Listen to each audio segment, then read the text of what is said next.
Falcons. You know, it's not the tightest run ship. Freddie Freeman never walks out of the door in Atlanta because an owner like Arthur Blank, Jerry Jones, anybody else goes up. Steinbrenner goes, hey, no, you're staying here. We got to get a deal done today. But I think that's the thing where as much as you can give the Atlanta Braves grief, and they haven't made a lot yet. You can't have both. So what's made the Braves great is a reason why Freddie Freeman is gone. But those are the worst free agents decisions. If you liked what you saw, check us out on the Fox local app Monday through Friday.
The next 5-ish minutes though. But okay, so we saw some rain and a brief cool down over the past couple of days, but today we're getting back to the 70s, 72 here in Atlanta this afternoon, 77 for tomorrow, but then you see it there on Monday, another 70% chance of rain. And then as we look at this through the remainder of the week, that 70% chance of rain, it's associated with the cold front, but you would barely know it because we're only going to take a minor dip in our temperature department. 71 for Monday, 77 on Tuesday, 75 on Wednesday. Look, this is a boring 7-day forecast. It's boring, but it is beautiful. Exactly. I mean, look at the sevens, the 7, 7, 7, 7, all the lucky number sevens. Right. And the yellow bushes and flowers there at the bottom of the screen are kind of indicative of what's to come, at least in the pollen department. Awesome. So good stuff. So basically enjoy your beautiful week. Meanwhile, we have a red flag warning, right? We do today. So the combination of three things. One, our temperatures are pretty warm for this time of year. So that's factor number one. We have really low humidity, which you might find yourself reaching for the chapstick or anything like that, dry skin.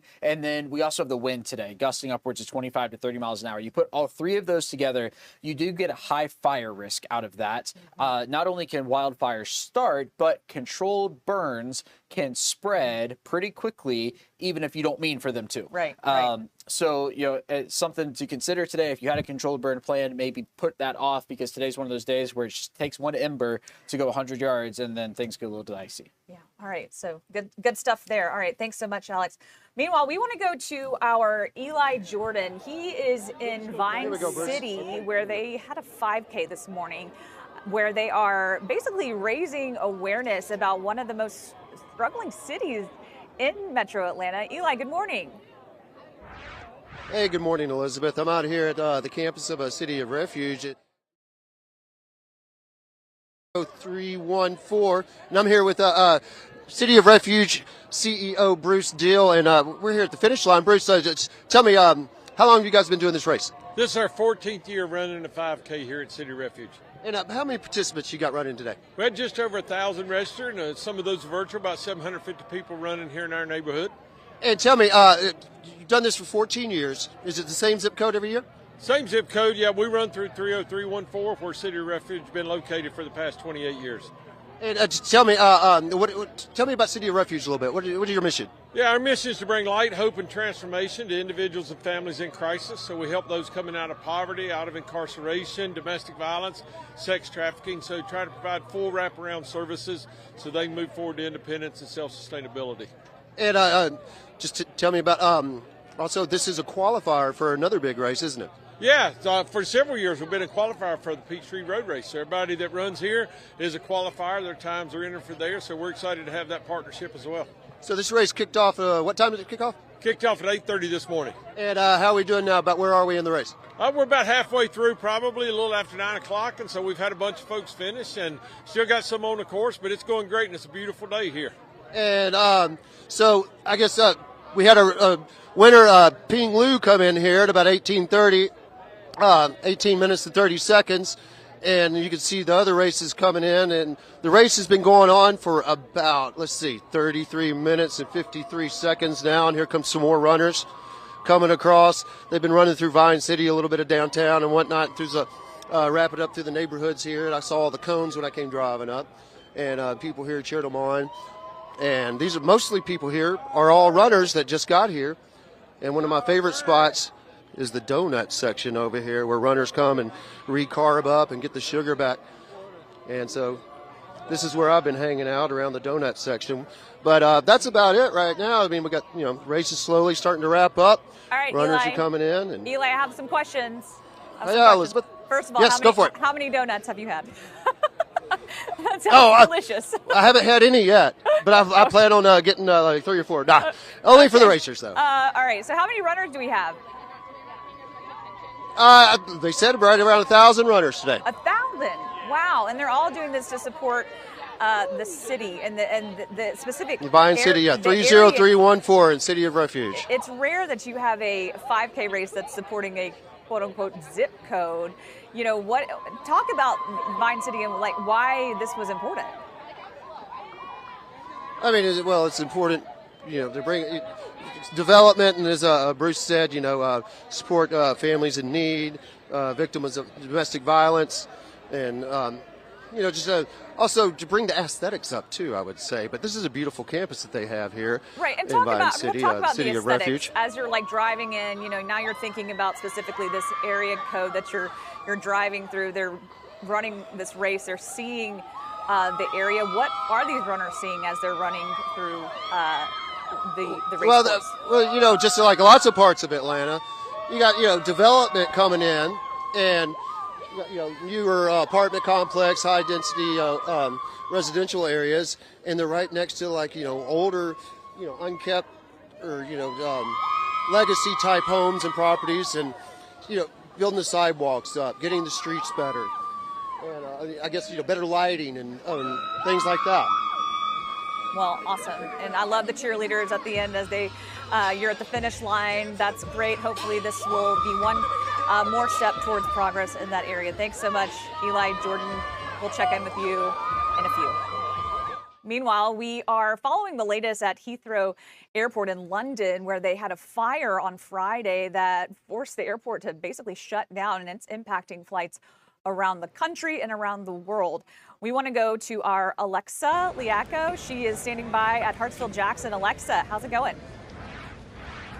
Hey, good morning, Elizabeth. Well, good news here for travelers going out of Atlanta.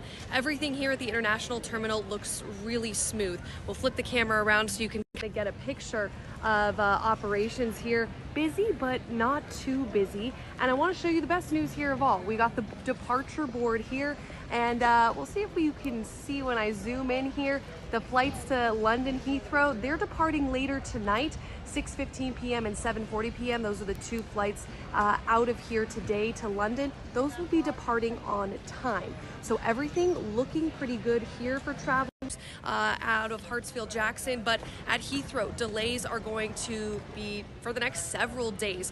British Airways, which is the largest carrier out of Heathrow, said they do expect their schedule to be up to about 85% of flights back up today, but about 200,000 passengers were impacted yesterday, so obviously getting all of them and about 4,000 tons of cargo, they said, back into the travel rotation is going to take days and days to sort out. The good news is if if you're, watching this and you were caught up in those delays, if you flew on Delta, they're offering travel waivers as well as some other airlines. So definitely reach out to your airline if you're caught up in all of this. They're waiving change fees and all of that just to help people get where they need to go.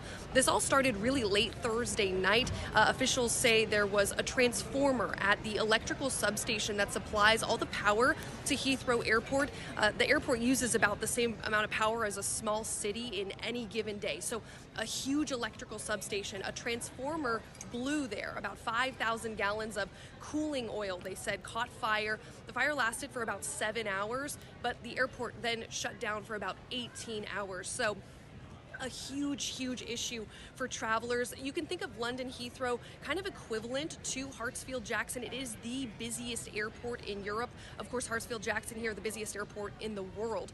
But London Heathrow, one of another huge travel hub that millions of people rely on every single year to travel out of.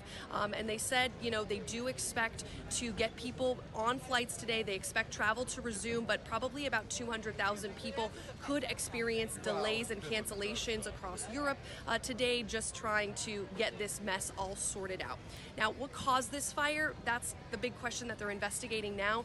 Originally, police had said they don't believe there are any signs of foul play here, but they do have their counterterrorism unit investigating this in case this does potentially have some sort of suspicious signs on it. It's just too early in the investigation right now. But overall, Elizabeth, I want to share the good news. You can see that pretty empty security line there behind me, that things here on the ground in Atlanta at our busiest airport in the world looking good despite a massive travel headache that happened yesterday in London. All right. Thanks so much, Alexa. Appreciate it. And thanks for joining us for News Now. I'm Elizabeth Rollins. You can always tune in. We have a radio.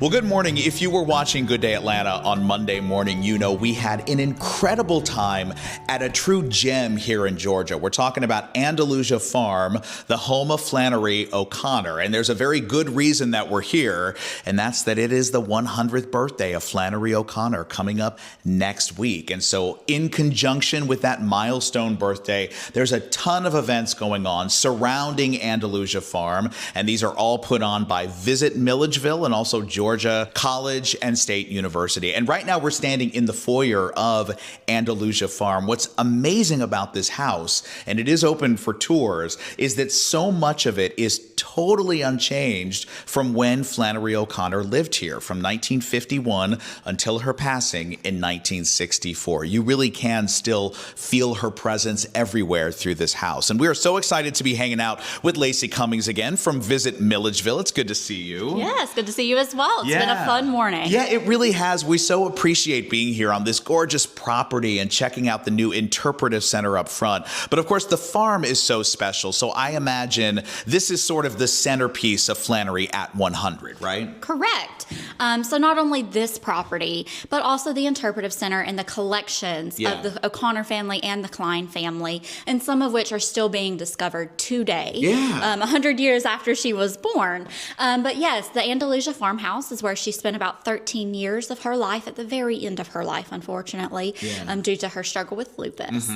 So she stayed here in this home with her mother, Regina, as well as other traveling family members who would come and stay. Yeah, Flannery at 100 is obviously a really big deal for Visit Milledgeville. A lot of eyes are going to be on this town here over the next couple of weeks. How does that feel? It's lovely. It's something we've talked about and put on our calendars for like 2 or 3 years. And now it's kind of come to fruition, mostly at the hands of Georgia College and State University. We have helped to bring some media here in town, including you all this morning and all of your viewers here with us. But we are so excited for next week and this whole 100th celebration. It's actually 3 months of events, but there's a ton of events next week here in town, from scholarly things to artwork things.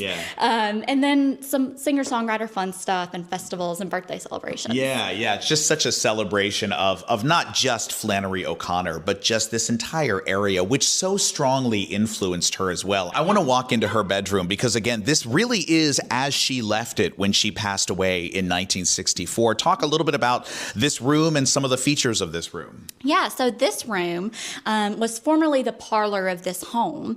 They transformed this into her bedroom and workspace. It's a pretty large room. Yeah. And because she was unable to really get out and up into stairs, she wore crutches for a period of time, and so she could not really get around on the properties very well. Yeah, and those are her actual crutches right there, right? Correct, yes. Yeah, it's amazing to see those. And then the workspace is really unique too, because I don't know, maybe this is just my imagination. I would think a writer would be looking out a window, gazing out. And she was not like that at all. She didn't want to be looking out a window, right? No, she kind of created her own version of the 1950s cubicle here in her space. Yeah. So when she would write, she only wrote for 3 hours a day in the mid-morning. And she really specifically liked to write looking into a very dark space, kind of like the blue light glasses of the time, I suppose. But she was very focused here only for 3 hours, and then she would greet people after that. Yeah. And then as you look around the room, you've got a Bible there and the crucifix on the wall. Really strong evidence of her Catholicism. Correct. Her great-grandfather founded Sacred Heart Catholic Church here in downtown Milledgeville. That is where she attended Mass every day at 7 a.m. So her day would start at 6 a.m. with her prayers. She would share a thermos of coffee with her mother, Regina, in the kitchen here, and then they would head into town, which is about 4 miles from here, and they would go and have their morning Mass, but it was the shortest service, and she would get back here, work for a little while, and then spend the afternoon resting. And then tell me quickly, so if you walk outside, and we're going to show you a video of this right now, there are peacocks back there. Why are there peacocks on this property? Because Flannery would have it no other way. She loved birds. Even before she moved here, she had birds she trained over in Savannah. She had chickens, and she loved the ones that looked a little different or had different color eyes. And then she ordered the peacocks for this property. So she ordered 2 peacocks from Florida. They came to this property, and from there, she kept collecting birds of any kind. And I love that there are still peacocks here that visitors can see. Speaking of that, this home is open for tours. The Interpretive Center is open to visitors, right? Correct, yes. Every part of Andalusia property, as far as the home and the Interpretive Center, are open for tours 6 days a week. They are offered at the top of the hour every hour for guests, and you can come and walk around this home, which is 95% original with all of the original belongings. Yeah, you truly feel like you're stepping back in time. So as marketing director of Visit Milledgeville, can you talk about how important Flannery O'Connor is to this area? I mean, her presence, her legacy still felt every day here. 100%. Her experience in the 50s and 60s in this town is very similar to the experience that people have here today. Her life and how she kind of interacted with it in the Southern Gothic manner and kind of explained it to visitors and guests and the world really is little untouched here in Milledgeville. So while we have made advancements in that, Flannery's Milledgeville still does very well exist, and we are finding more out about her every day. Yeah, and so I just want to end with that. What's really fascinating is that, again, I've been to a lot of historic homes, historic properties, and very often nothing inside is original. That is not the case at Andalusia, and that's because the family just kept a lot of things, right? They kept everything. Yeah. And they kept everything because they honored everything that they had. They respected everything that they had. And so, everything in Andalusia is pretty much original. It was kind of left like this, and the door was locked and they moved on. Wow. And so now we get to come in, enjoy, and gain so much insight into the work of Flannery O'Connor. Thank you again for having us. This has been such a pleasure. Yeah, thank you as well. It's been wonderful. And happy 100. Happy 100. Indeed. And so we're going to leave you now with just some of the sights around this beautiful property. Again, this is Andalusia Farm in Milledgeville, Georgia.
It's a camera. Wave to it. Bye. Well, good morning, everybody. Feels good to be in the water right now. By the way, this water is 91 degrees, so we're lounging in the pool doing some important stuff and also some fun stuff here at Big Blue Swim School. This is the brand new location in North Druid Hills. This didn't open that long ago. It's a great facility, though, and now is the time, if you've got kids, to get them in the water and get them to learn how to swim. Keith Edelhoff-Baker knows that very well. He's the GM here. It's great to see you, as always. Yeah. You too. It feels good in the water, doesn't it? Yeah, it feels so nice. Yeah, like I don't want to get out. I know it does it feels like a bathtub right now. So let's talk about what you do at Big Blue Swim School. So you offer swim lessons to kids as young as what? Yeah, we start at 3 months. We go into about like 12 years old. Also, like, we like to celebrate big moments here. Like, we want the kids to feel like they achieve something, to, anything that they decide to do in life, like they know that they can do it and not give up. So that's very important. I mean, you really feel the accomplishment as you get better and better when you're learning how to swim. So you say as young as 3 months old. We've got some very young kids behind us. What do you do with kids that young? What skills are they learning? Yeah, we're just getting them acclimated to the water so that they feel comfortable, and seeing other kids practice their breath control, which we use like balloon face and back floats, so we call that starfish, and just being comfortable and acclimated is what we're trying to get them. Yeah, and I asked you before, we've all been at the pool before and we've seen a little kid screaming and crying because they're afraid of the water. So when that happens here, and I'm sure it happens every single day, how do you deal with that? Yeah, just talking to the kid, get on their level and just see what's the reasoning behind why they're scared, and just kind of using the toys that we have to get them engaged. I tell them to hey, let's build a boat together with puzzle pieces, and then have them slowly get in the water. So kind of tricking the kid a little bit, but we want them to be comfortable in the water too. Yeah, we see right now Eli over there is playing with some rubber ducks and things like that. So that's what you mean. You've got these things that are familiar to them that they're going to want to play with, and you bring those by the water to get them comfortable by the water. Yep, exactly. Yeah. So he's actually doing wall crawl right now. So he's practicing getting from point A to point B on his own. So just doing that independently is the goal for the wall crawl. Yeah, and when you've got a kid as young as 3 months old, obviously you'll have the parent in the water with them, right? Yep, parent in the water, yep. Yeah. Okay, so then what happens next? Once that child gets a little bit older, gets a little bit more comfortable in the water, what is the next level? Yeah, once they get to 3 years old, we put them in a bright level, which is over here, where we're kind of getting to do everything independently without the parent and guardian. So, making sure that they can get 6 feet on their own is kind of the goal for that class, as well as doing starfish, and putting their face in the water is very big, and practicing breath control. Yeah, we talked about on Good Day Atlanta some of the different apparatuses you use. So there's a young girl that's against the wall that's got, it looks like a flotation device on her back. So what is that? Yeah, it's a teaching tool. So we use these teaching tools to help the kids build their own confidence, knowing that they can do it on their own, with assistance to kind of help. So specifically the backpacks help the kids get their legs up to the surface. Yeah. So when they're kicking at the top of the water. So it kind of helps them learn their balance and buoyancy on their own. And is that the same with the different things that we see in the baskets over there, those big bins where you've got pool noodles and stuff like that? Yep, exactly. So for example, we have barbells and kick sticks.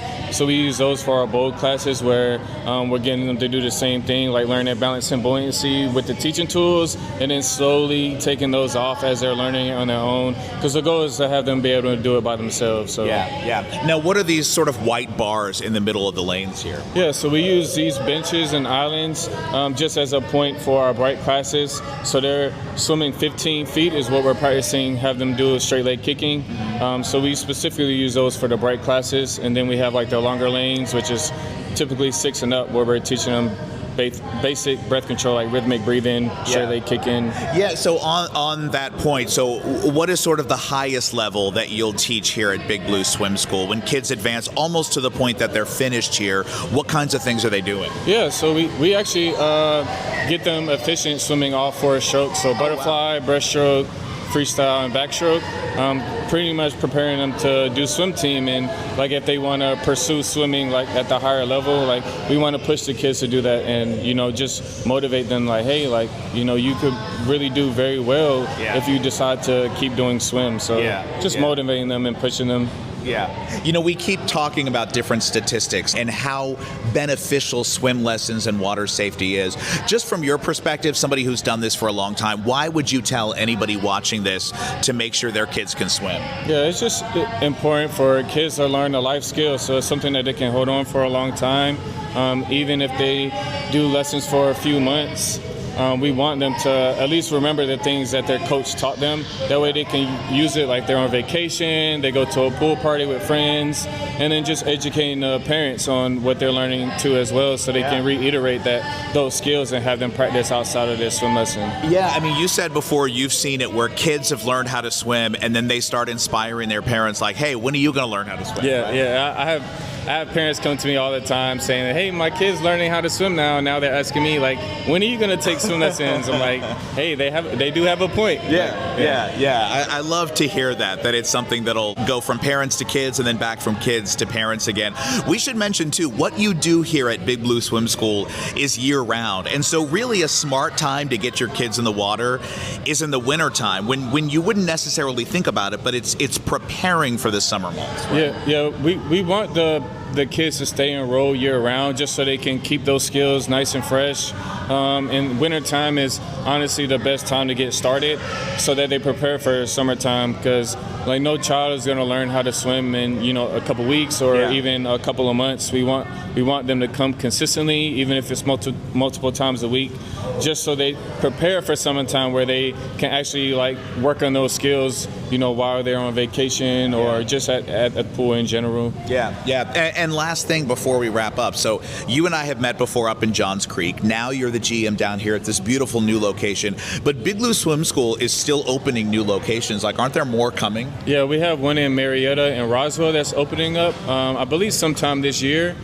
So yeah, we're definitely still trying to expand and like celebrate those big moments, across the United States, honestly. So it's been really great. Yeah, that's so great to hear. Well, thanks again for letting us be here in the water. I may just stay here all day because it's so comfortable. Is that fine if maybe I'll like bring a pool float over there and lounge a little bit? Yeah, just hang out. Just hang out. That's what I'm talking about. Again, this is Big Blue Swim School in North Druid Hills.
And good morning again, everybody. So now we're at the Atlanta International Auto Show, which is back through the weekend for a 43rd year.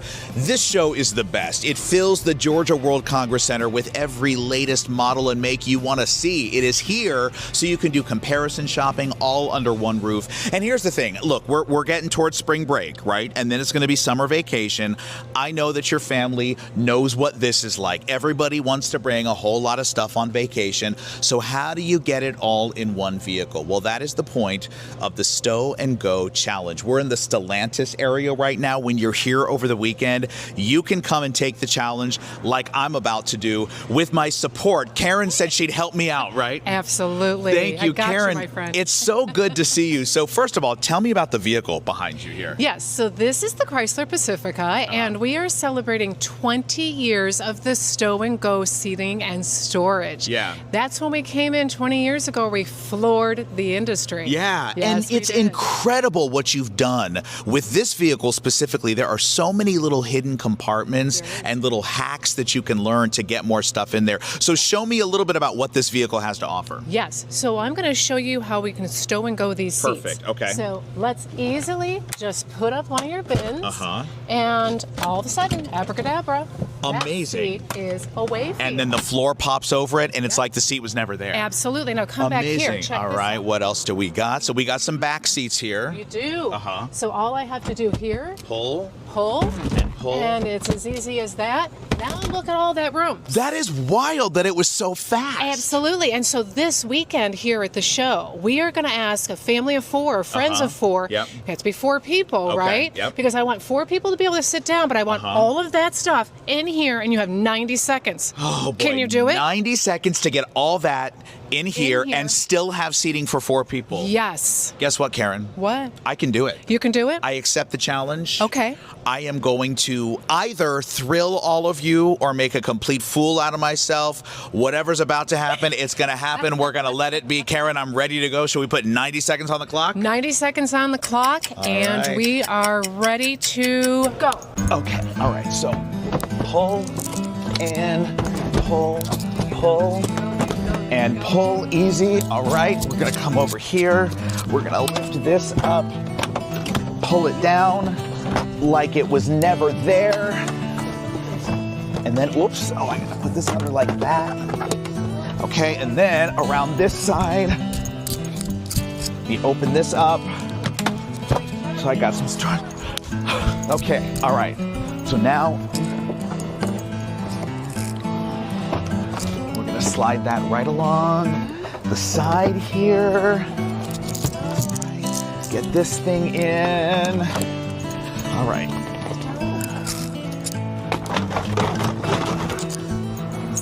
Oh yeah, big pieces need to go in for sure. You're 1 minute down. 1 minute down. Thank you. Okay. I've got this little space here, so I can definitely get that down in there. Oh, this can go up over here. All right. Oh, I'm starting to sweat. This is getting real, people. You've got 15 seconds. Oh my gosh, 15 seconds. Oh my gosh. 15 seconds, you got it. Okay, all right. You can do this, Paul, you can do this. Get it in, get it in. One more bag. Woo! You did it! It's all in! It's all in. It's all in. It doesn't look pretty, but it's in. That's all that matters. Watch, can I close this? Absolutely. Close it up there. Oh, I'm sweating. That was the most stressful 90 seconds of my entire career. But how did I do? You did amazing. You did it in 90 seconds. And then this weekend, we're giving away prizes for the families that do that as well. Amazing. So you have to come and walk around here and look. I didn't even use so much of the space. There's a whole well down here. I only threw one thing down here. There's still so much space, not to mention you could put stuff on the floor too. There's plenty of room left. So there you go. I'm out of breath. That's the Stow and Go Challenge in the Stellantis section of the Atlanta International Auto Show. Come try it and see if you can do better than I did. Just try it.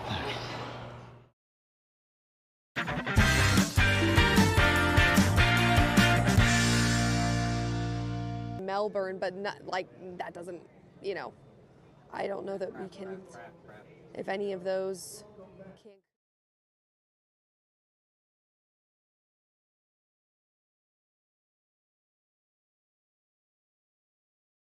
It is spring. Yeah, we're looking at a pretty nice day here across North Georgia. It started off cool, but we're going to steadily warm through the afternoon, and that's going to be the trend here over the next couple of days. But I want to take you to some of the things that we're watching here across North Georgia today, and the first of which is a red flag warning. We are advising against burning today across Metro Atlanta and North Georgia. The reason is we have the combination of the low humidity and some strong winds, which means even those fires that are supposed to be controlled might become uncontrolled at times across Metro Atlanta and North Georgia. Temperatures, look at that, already close to 50 now here in Atlanta. I love it. The folks in Rome aren't probably too thrilled with us right now. 39 is where they stand, 37 still in Blairsville.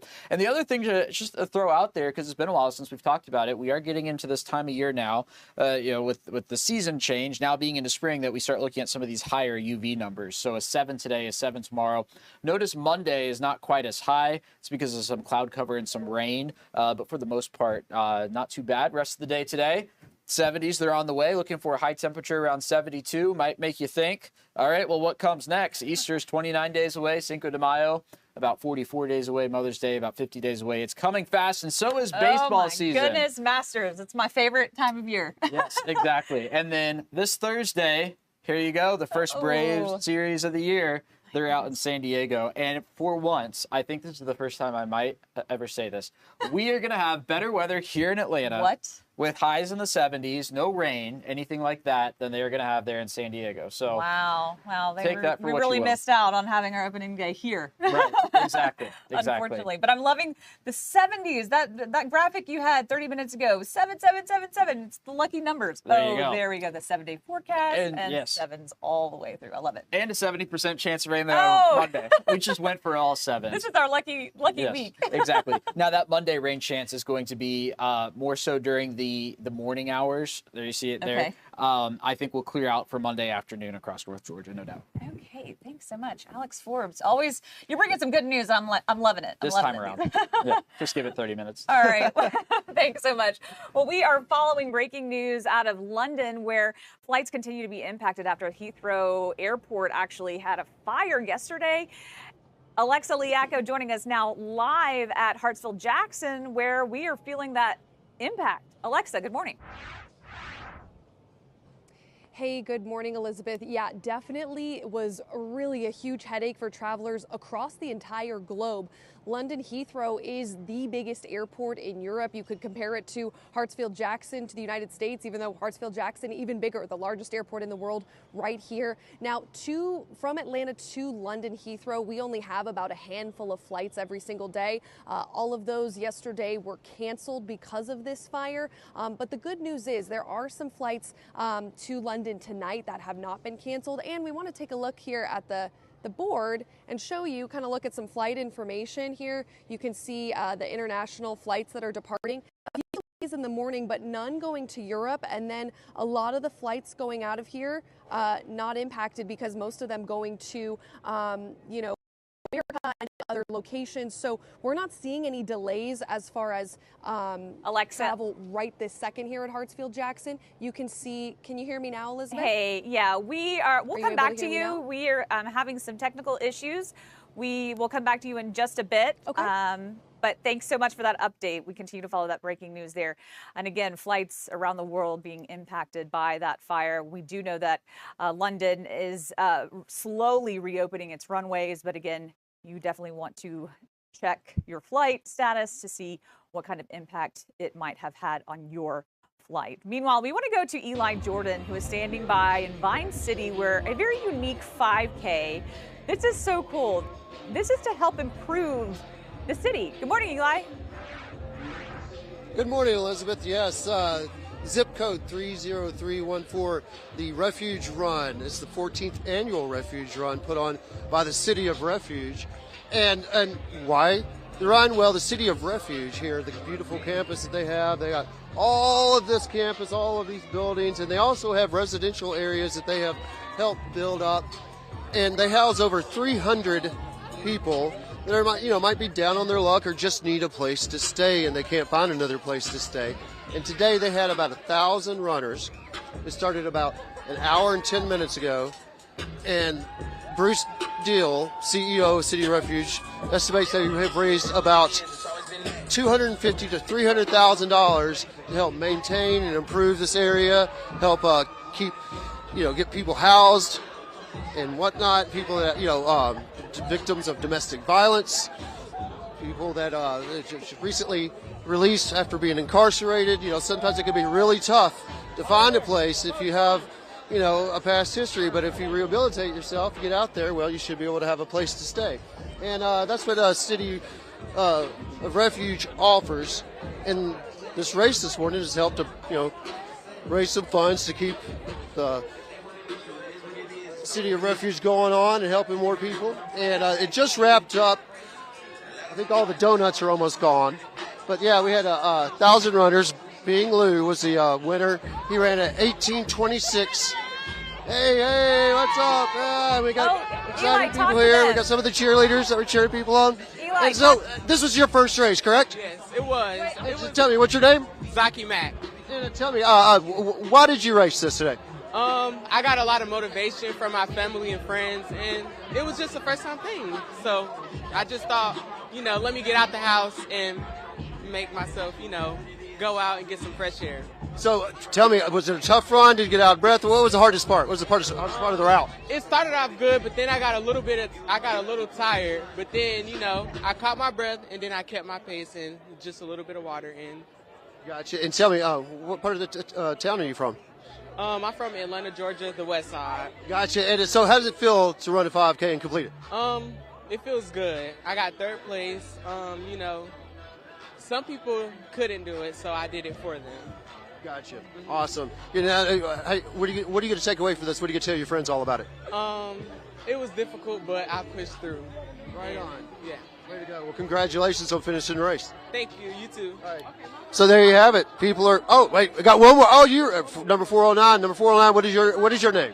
Jazzy Mack. And tell me, how was the race for you? The race, it was very good. I kept a great pace. I'm glad I could do it. And just tell me, what time? How long did it take you to run the race? Like 40-something minutes. Yeah. So was this your first race? Yes, it was. Why did you decide to run a race today? Really, I just wanted to do it because my camp was doing it, so I wanted to be along and tag along with them. So how do you feel personally running this race? I feel great. I feel like I'm just energized. I just feel great. Awesome. There you have it.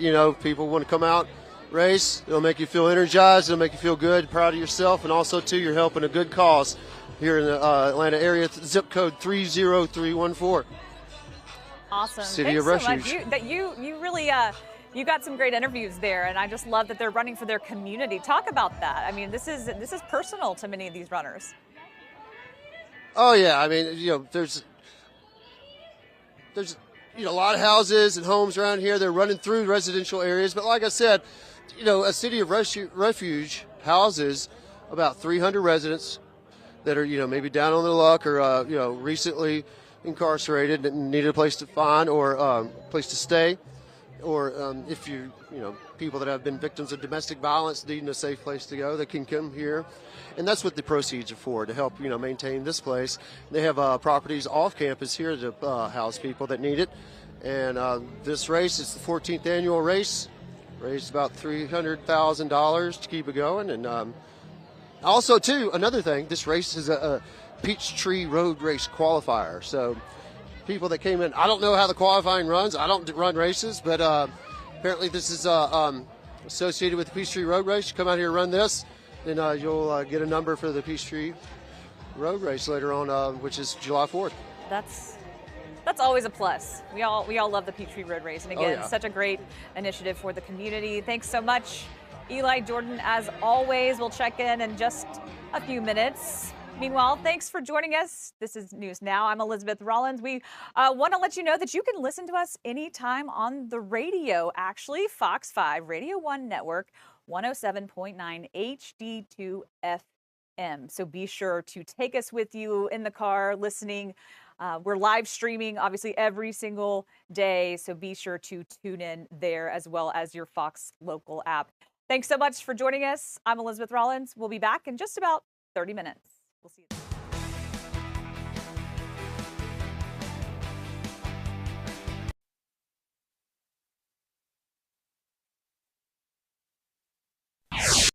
Good morning, and thanks for waking up with us. I'm Elizabeth Rollins here with Tess Hammock. Hello. Hello. This is Casting Call. This is our favorite time of the week.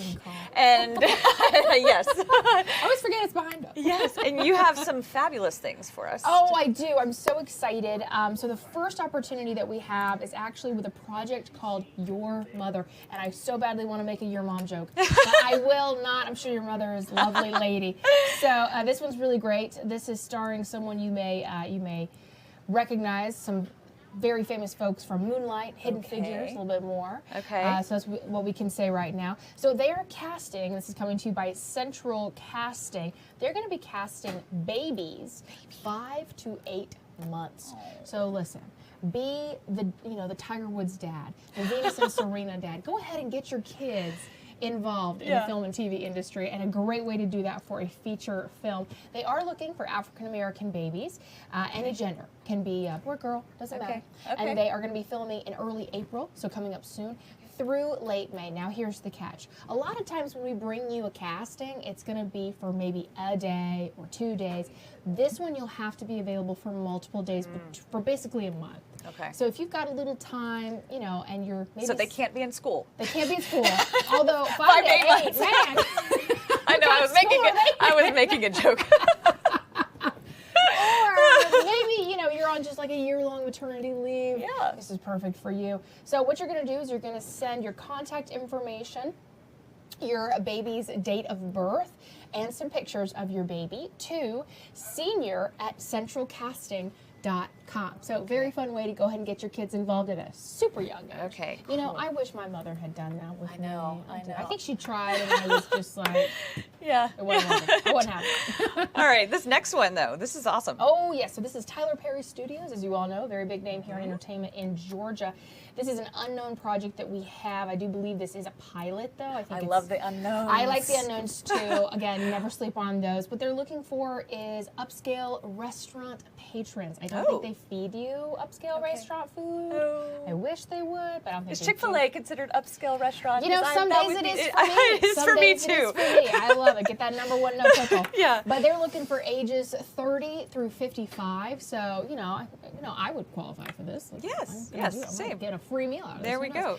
Any ethnicity, any gender, and then of course they want new faces. So if you have worked on a Tyler Perry production before, maybe this one might not be yours to apply for, but maybe if you're looking for a way to break in, get your foot in the door, this is really good. This one's going to be filming April 2nd, and this is a paid opportunity. Ooh, Listen, we try to bring you paid opportunities for everything, including those babies. Yes. Go ahead. Never too early to start your college fund. That's right. And I'm assuming this upscale restaurant means, you have to wear a shirt, you have to wear, no flip-flops, you have to wear closed-toed shoes. I don't want to see a single toe, all right? No toes, no toes. What you're going to do in your email is you're going to put your name, your number, your height, what sizes you are, so your shirt, pant, dress, shoes, date of birth and age, any tattoos, if you have them, and where they are, 2 recent pictures, and you're going to send all of that to Sista Extras, and that's SISTA extras@gmail.com, and then put in your subject line, in all caps, upscale restaurant 4/2.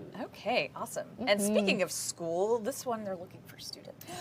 Yes. Now, we don't get to bring you commercials very often, but I love when we do. This is for Guthrie's, if you know what Guthrie's is. This is Guthrie's Commercial, which is exciting. They're looking for families and students. Now, what they'd love to have is a real family of 4. That would be fantastic.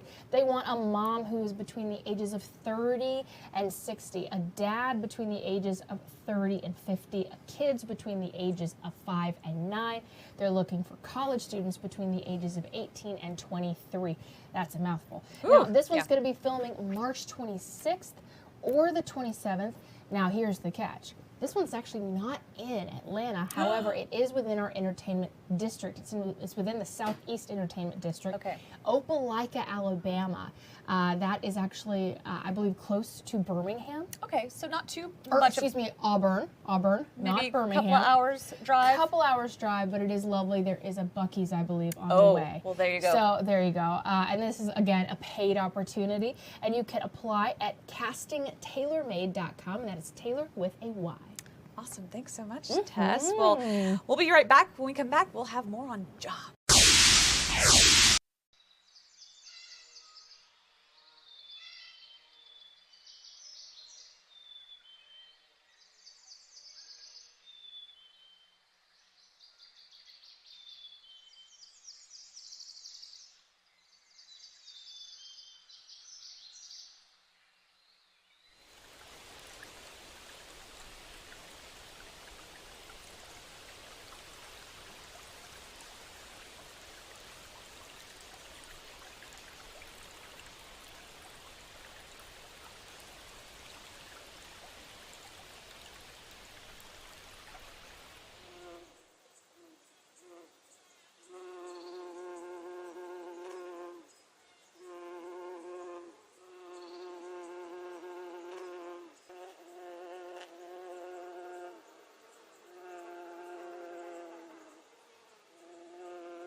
Welcome back to Casting Call. I'm Elizabeth Rollins here with the fabulous. I wasn't going to remind you. Tess I like Hammock. to see if she remembers. Of course I did. I love it. And I love your reaction. Yes. You have jobs for us. I have a great job, and it's actually one that we're all really familiar with. Okay. So this is a production trainee at Fox TV stations, which is where we are at Hello, right Fox. now. Yes. I love to see it. So this is going to be a 6-month training time, and it's going to be hands-on experience. So if this is an industry maybe you're excited about getting into, could be a really good opportunity. Maybe So- you're looking to host the next Casting Call. No. Back off. Just kidding. The more the merrier, the more the merrier. So here are some of your responsibilities that you're going to have as you go through your 6-month training period. You're going to serve as a floor director during those live and pre-taped broadcasts. So when you watch us on Good Day or when you watch us here, there is always going to be a floor director. You're going to also read and follow rundowns, and you're going to have to adapt to changes, and you know this. Oh, yes. So many changes in So news. many changes. So Oh, many. But, yes. you know, if you're quick on your feet and you enjoy, something new every day, this is really good.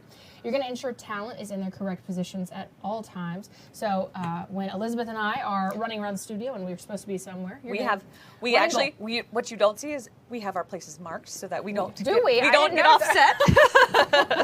I love it. So you're basically going to be a talent wrangler. You're also going to be operating some lighting boards, some cameras, and then, of course, other equipment as well. There's a lot of equipment here surrounding us here at Fox TV. You're going to be loading and operating the prompter, which, by the way, we have a lot of information that we read as that's coming through. And then we're also going to be, you're going to be performing other duties as they're given to you. So that seems like, that's 6 months worth of training. That's a lot, and that's great. That's great experience. It too. really is. And Fox is a great place to work. Yes, and we're not just saying that because we're here. No, we really do. We really do agree with that. But here are your qualifications. If this is something that maybe you're interested in, maybe something you're looking forward to getting into, then what we're looking for is someone with excellent oral and written communication skills. Someone who is proficient in grammar, in English grammar, someone who has the ability to take direction very well, who works well with others, and can perform well under pressure and changes. You also have to have a willingness to learn the production responsibilities and equipment needs. And then, of course, we are looking for someone with a college degree, preferably in journalism or broadcasting. And we're looking for a recent graduate, so someone within a year or less of graduating. But you can go to foxcareers.com to learn more and apply, and hopefully we get to see you. And right I'm curious, here. is this the one? Is this for Atlanta? Because we have Fox has stations all over. So this is actually, I believe it's for multiple stations. Okay, So it could be for just one, could be for here, could be for another in the general area. Okay, yeah, just keep that in mind because we do have a lot. We have a lot. We have a very big presence. We really do, but this could be great. Yes, absolutely. Looking for a new colleague would be so nice. I know. We've just got some great talented folks, awesome and talent. we're looking for you. We do. Awesome, Tess. Thanks so much. All right, we're going to take a short break, and when we come back, more from Casting Call.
Welcome back to Casting Call. I'm Elizabeth Rollins here with the fabulous Tess Hammock. I'm 2 for 2, I know. You've got some great networking things for us today. I do. So we actually have a lot more networking this week than we had Q&As, which we'll get back into next week. But the big event for Atlanta Film is coming up next month, and this is the Atlanta Film Festival. So a fun time. Gonna be great. You know, I always look forward to this so much. So this is going to be the 49th annual. Oh my word. So one more before the big half a century. Yeah. Crazy, the big 50. She looks good for her age. She looks great. It's crazy to think that TV's been around this long now. It's been around for a long time. So when is this going to be? It's going to be April 24th all the way through May 4th. Okay. So the weather will hopefully be a little bit warmer for us there. But that festival is going to include a lot of great things. Red carpets, screenings for films. I love a good red carpet.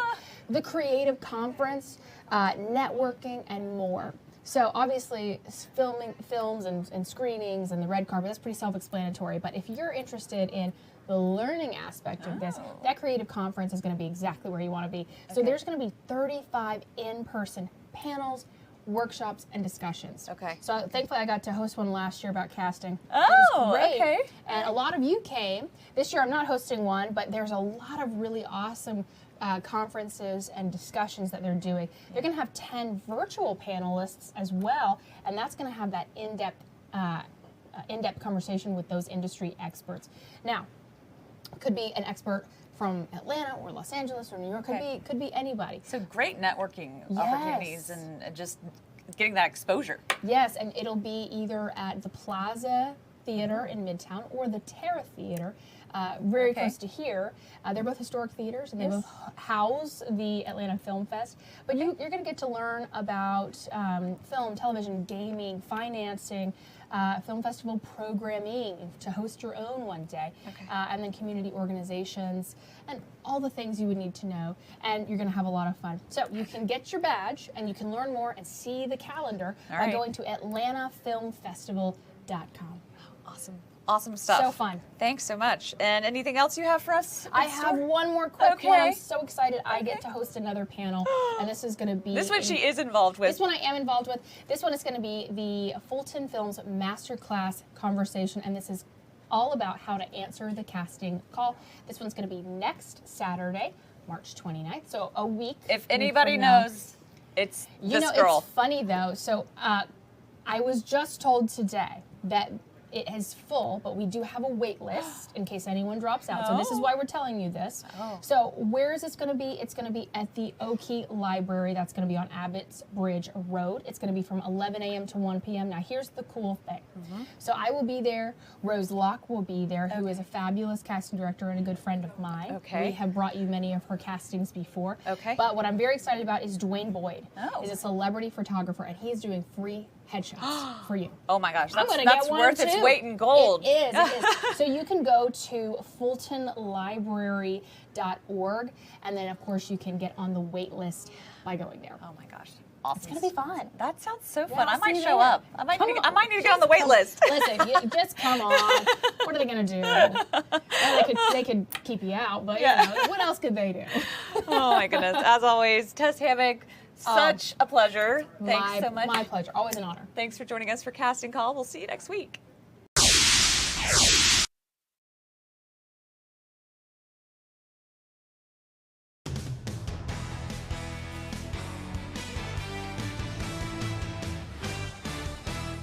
Good morning and thanks for joining us. I'm Elizabeth Rollins and this is News Now. What a beautiful morning it was. If you just saw that live shot of Hartsfield-Jackson International Airport, what a gorgeous morning it is. We want to go to Alex Forbes, who's standing by with a look at your spring-like forecast. Alex, good morning. Yeah, good morning, Elizabeth. Not really spring-like anymore because it is spring now across North Georgia. Officially started here in the past couple of days. Let's take a live look here from our 101 Marietta camera. Bright blue skies. It's going to be that way through the day today. A temperature now of 54 as we continue to warm up here at this mid-morning hour. 45 still in Canton, 45 up in Blairsville, 52 in Athens, 54 in Eatonton, 52 over in Griffin, and 48 in Noonan at this hour. Now, as we take a look through the remainder of the afternoon, one thing to keep in mind is that today is a red flag warning day, which means to avoid burning. The combination of the low humidity and the strong winds across parts of North Georgia and the warm temperatures as well are going to make fires easy to spread. So if you have any prescribed burning today,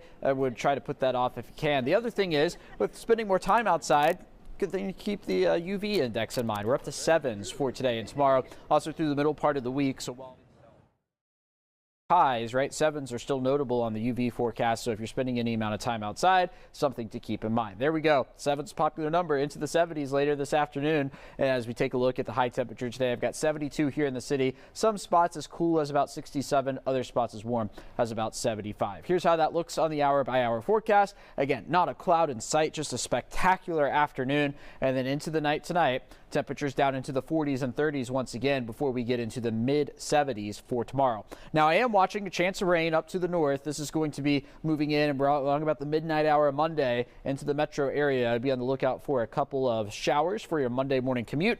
This is a weak cold front coming through, and as it does so, it's going to bring some showers and some clouds, but we clear out in terms of the rain for Monday afternoon and evening, and temperatures even then are still able to get into the 70s. This front will have some severe weather with it. That will be up into Tennessee, over towards Arkansas, though. Notice we are left out here in North Georgia from a severe weather threat through the weekend. So good news on that front. It's certainly compared to last weekend, right? 77 for tomorrow.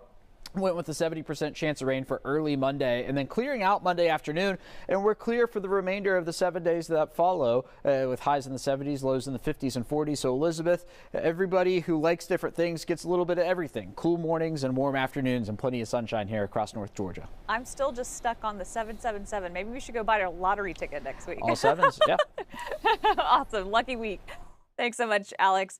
Meanwhile, we want to go to our Eli Jordan, who is standing by in Vine City, where they just wrapped up a 5K race that actually supports improving the city. Eli, good morning. Hey, good morning, Elizabeth. Yeah, they had the 14th annual Refuge Run put on by City of Refuge. They're raising about $250,000 to $300,000 to help out 30314, and they house about 300 residents on the campus here. But I got some runners here. I got a family of runners. I got Kamada, Nora, and Corey. First of all, we'll talk with Kamada. This is your family here, correct? This is my family, yes. And tell me, how did you guys run today? We did pretty good. I think we did our personal best today. So, do you know your time?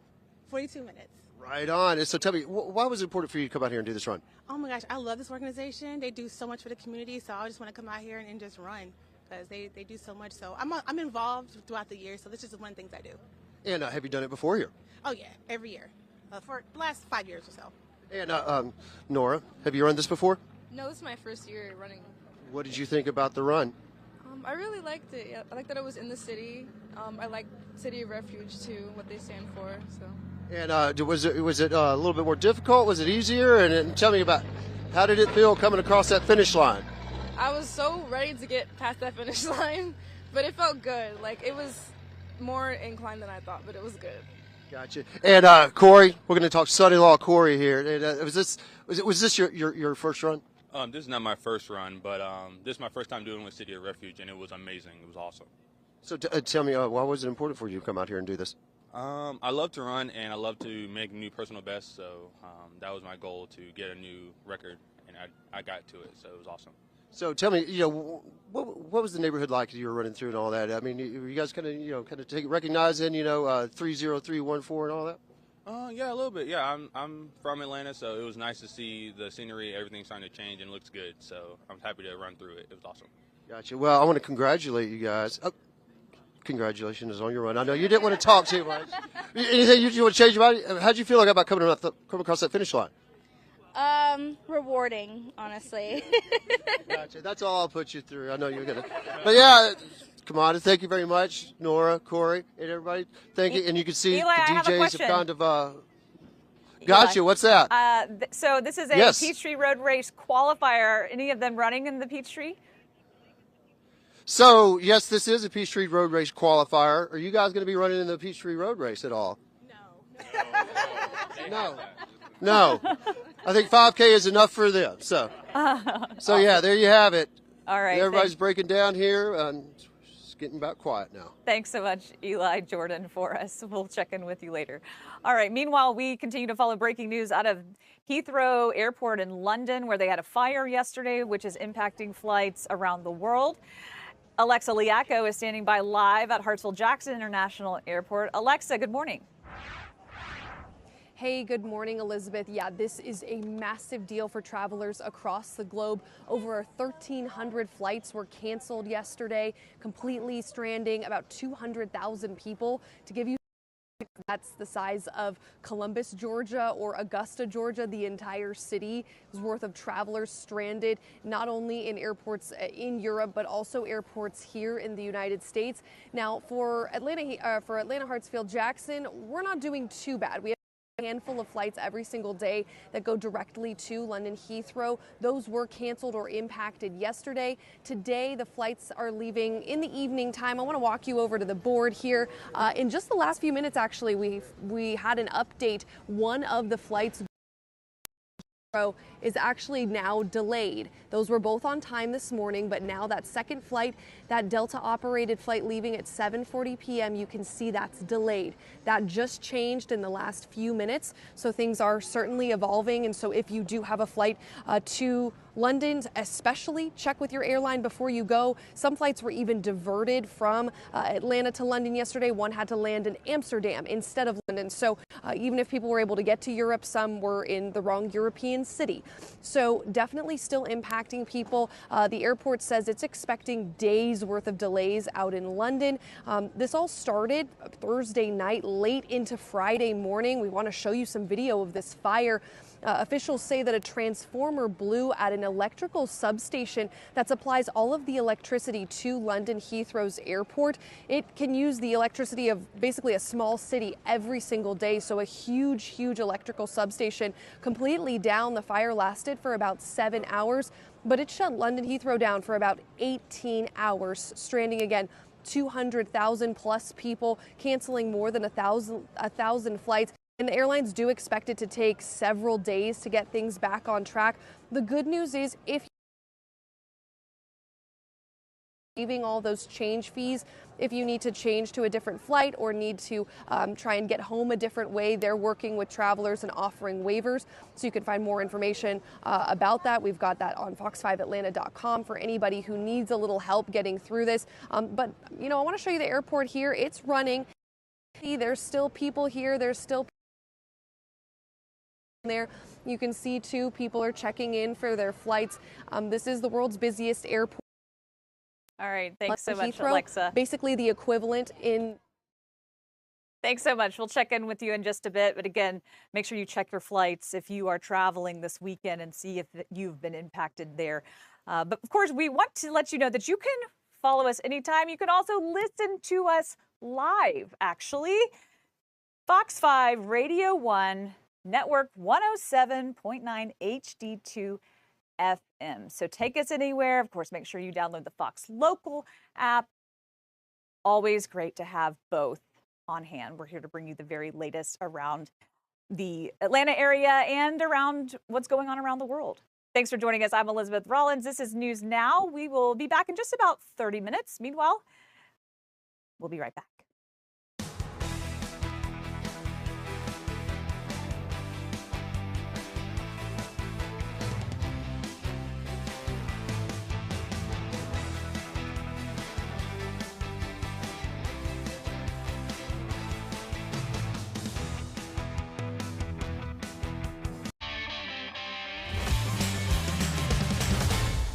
Hello and welcome to Burgers with Buck Second Helping. A look back at some of our best Burgers with Buck memories, and there are plenty of them. Have you ever gone to a pizza place and ordered the burger? Sounds ridiculous, right? Well, you might just change your mind after you see this.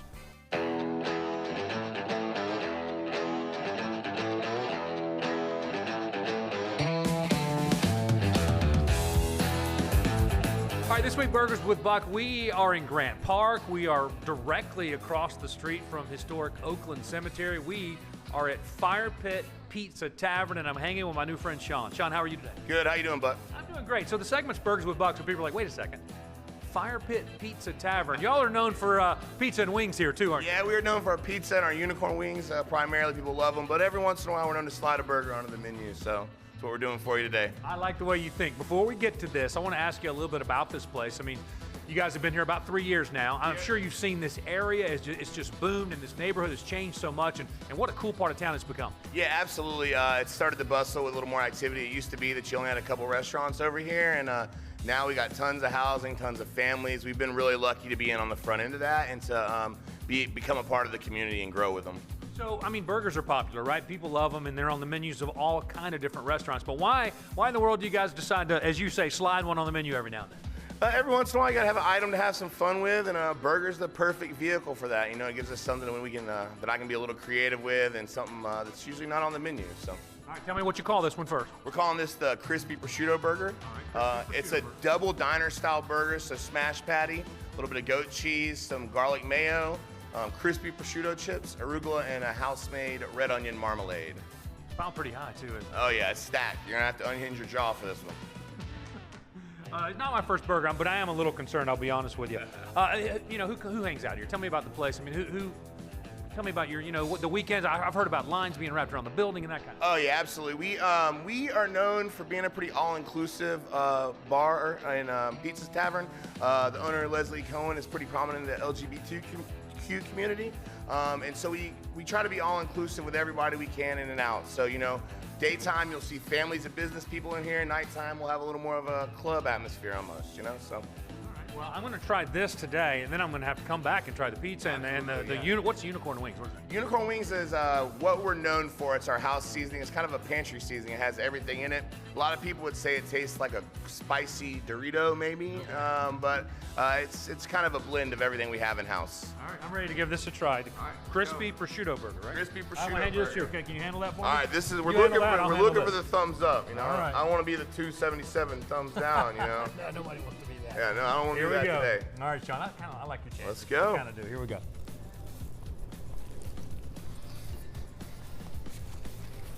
A little bit of green in there, you know, some fiber is good for you every once in a while. I want to get some health food in there, right? Yeah, got to have something healthy in a burger. Offset it. You know what, Sean? It's really good. I like really it. good. Like yeah. it. You send it back to our Good Day Studios. All right, I'm going to everybody. finish it. Yeah. Hope you have a great day. Come check us out at Fire Pit Pizza Tavern this weekend. All right, we're just getting started on Burgers with Buck Second Helping. We're going to check out one more place that's best known for pizza. They know how to make a delicious burger as well.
Since 1977, Athens Pizza in Decatur has been serving delicious Greek-style pizza, and if you haven't had it, you owe it to yourself to try their Athens special. But once again, if you're just not feeling pizza that day, don't be shy. Order the burger. All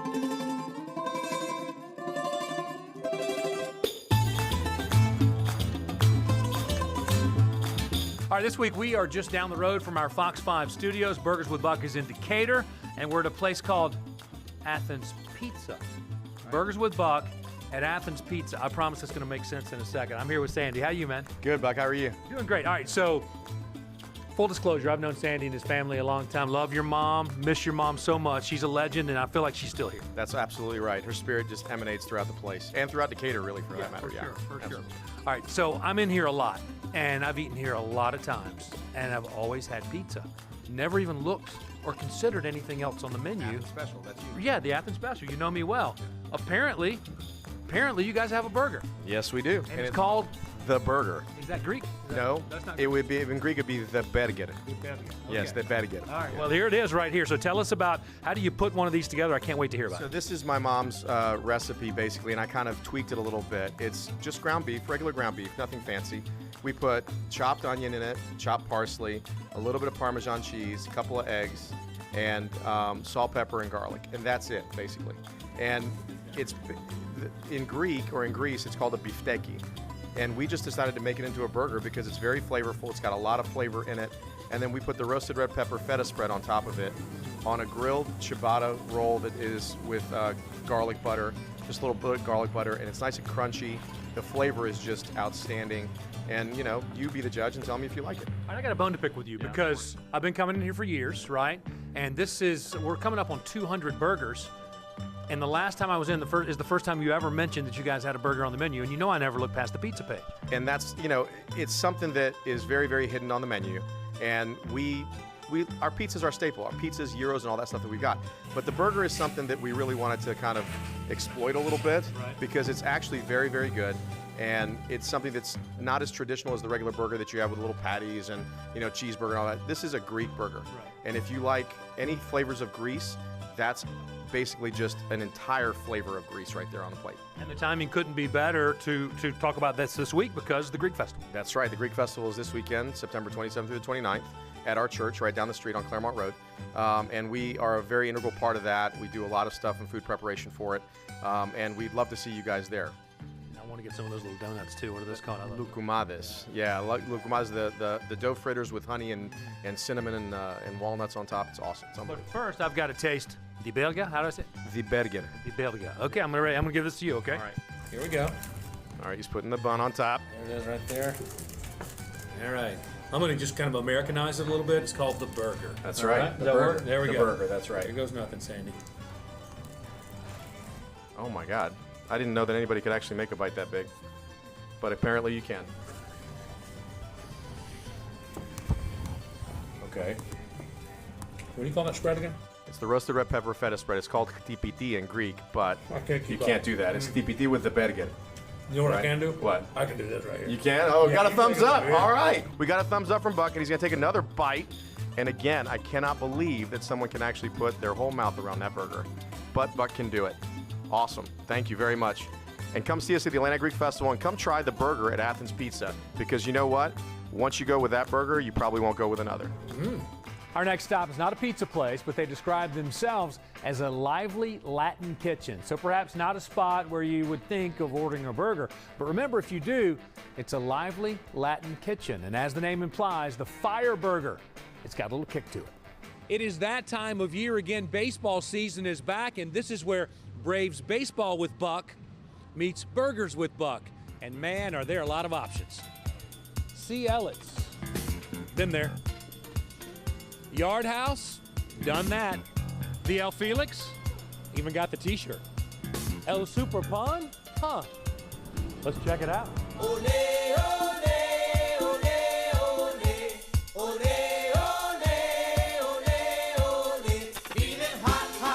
All right, Burgers with Buck, we are excited about baseball season. We are back at the Battery at SunTrust Park. We're at a place we've never been before. This is Hector. Hector, good to see you. How are you, Buck? So Tanya Mendoza, who's our planning manager, she was kind of making fun of the way I pronounced the name of the restaurant. So I want to make sure we get this right. All right, Tanya, let's check with Tanya. Tanya. It's El Super Pan, not El Super Pan. All right, does that work? I think you got it, but I think you had it good also before. I did okay? You All did right. okay. Good to see you, man. I know you guys are excited about baseball coming back. We're very excited about the team and feeding everybody. Tell us a little bit about your place, El Super Pan. Super Pan, you know, it's a Spanish Caribbean bakery type restaurant. And in Puerto Rico, bakeries have even like more than that. You know, we serve entrees also at night, on the weekends, because we're here in Entertainment District. We have music Friday and Saturday night until 1 o'clock. You can come, salsa, merengue, do the reggaeton thing with Bad Bunny and all that stuff. A lot of fun. And we also do brunch. So it's a very food encompassing kind of restaurant. Were you trying to scare me when I came in and you were talking about the fire burger? And were you trying to scare me? Is that the deal? Well, I say you're gonna be one of the hottest burgers you're gonna have, but it's still delicious, you know? Still delicious. I say it's an all-American burger that we set up on fire, you know? So we Set have up on fire. ground chuck, and we put in there habanero powder. Okay. You know, we make these just with the seeds and the bones of the habanero. Right. So it's like hot. And then we put a little ketchup with ghost ketchup, we call it. Ghost ketchup? Ghost So it's peppers. got ghost peppers in there. And just a little bit, but enough to give you a nice punch, you know? It should be cold. I'm even more nervous now than I was a minute ago. I would say 11. So if my mouth's just on fire, what is this? Yeah, What do we have here? that's guava juice. Guava And juice, is that going to cut it for me? Or? I think that it's going to help you. It's going to help me? I'm not sure about this guy. Listen, we're coming up on almost 200 burgers, and this may be as nervous as I've ever been to bite into one. Should I be? You got the chips in there also to help you out. Okay, all right. It's okay. It's going to be all right? I have one every other Friday, so.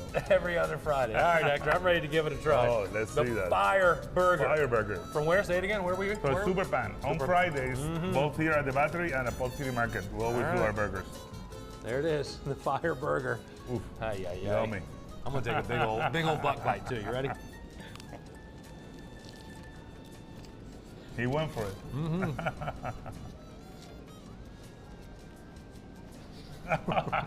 Oh, here it comes. A little bit of a late heat. Here it comes. Who needs that, right? Yeah. Just a little bit of this. It's recommended. You know what? It's hot. Yeah. But I like it. You take it away. I'm gonna finish this thing. Awesome. So come here to Super Pan every Friday, Fire Burger Friday. Well, 4 down, 2 to go on this week's Second Helping. And next up, we're heading back to the city to check out a couple of watering holes with legit burgers.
As the name implies, Neighbors Pub in Virginia Highland. It's a classic neighborhood pub.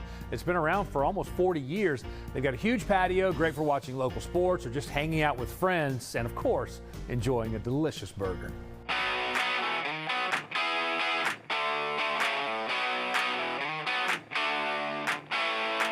All right, this week, Burgers with Buck. We're just really kind of down the road from our Fox 5 Atlanta studios. We are in Virginia Highland. We're at Neighbors Pub.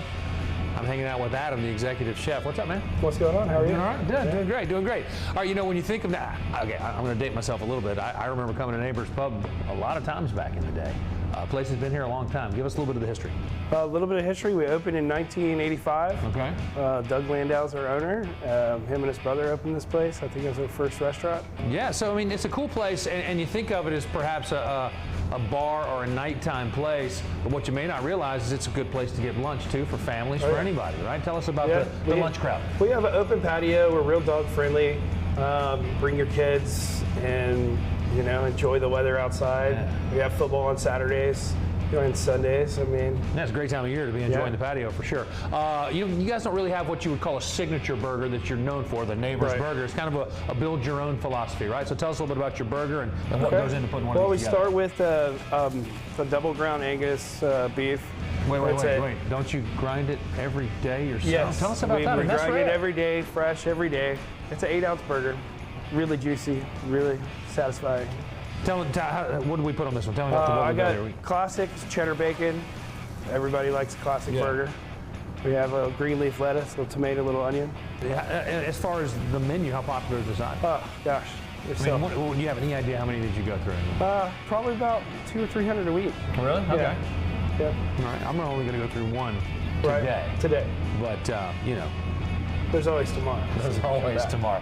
You guys, Halloween, you got some big events coming up. Oh, yeah. Halloween, we have 2 major pub crawls. We have sign up Friday for our first Halloween pub crawl. Mm-hmm. And then Saturday is around 6 o'clock, too. I do believe sign-ups also here at Neighbors. Okay. I can't think of a better thing to do than eat a giant burger before you go on a pub crawl. You know what I mean? Yeah. I'm ready to taste it. It doesn't really have a name, does it? The Build-A-Burger. Should we name it? Can you think of something? Called Buck's Burger. Buck's Burger. I like the way you think. Here we go. Buck's Burger, or the Build-A-Burger from Neighbors Pub. That's a half pound. That's a mouthful right there. Fortunately, it's not my first burger. Here we go. You ready? You ready? I'm ready. You ready?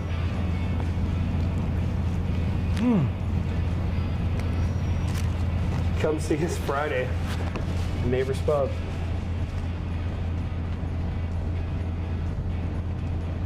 Come see him Friday. Yeah, come see you on Friday. Thank you for watching Burgers with Buck Second Helping as we look back on some of our great burger memories through the years. If you've got a favorite burger you'd like to see featured, just let us know. Follow us on Instagram @Burgers with Buck. And don't forget to watch Burgers with Buck Friday mornings at 8:20 on Good Day Atlanta. And until next time.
Good morning, and thanks for waking up with us. I'm Elizabeth Rollins, and this is News Now here with Alex Forbes. We were just seeing that beautiful shot of downtown Atlanta. Gorgeous outside. I'll today. take all the credit.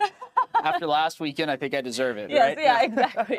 No, so it's the writing on the wall for what's to come here across Metro Atlanta, and it's the fact that we are going to be looking at warmer weather continuing this weekend across the area. So that's going to be pretty nice across North Georgia. Right now, across the area, take a look at this, 54 in Atlanta, 53 in Canton, 49 in Blairsville right now. So a steady warm-up from this morning, almost to 60 in Eatonton, 55 in Thomaston, and 53 over in Gainesville. For the rest of the day today, we'll be to 62 by noon and then into the low 70s later this afternoon under clear skies across North Georgia. It is going to be pretty nice. 72 our high temperature, but you see it up there at the top of your screen, that wind out of the west, 5 to 15 miles an hour, gusting upwards to 25. That will make us have a high fire danger today, which we'll talk more about here in a little bit. 71 in Rome today, 65 in Blairsville, 69 in Gainesville and in Canton, 71 in Noonan, and 71 in Griffin. And take a look at that.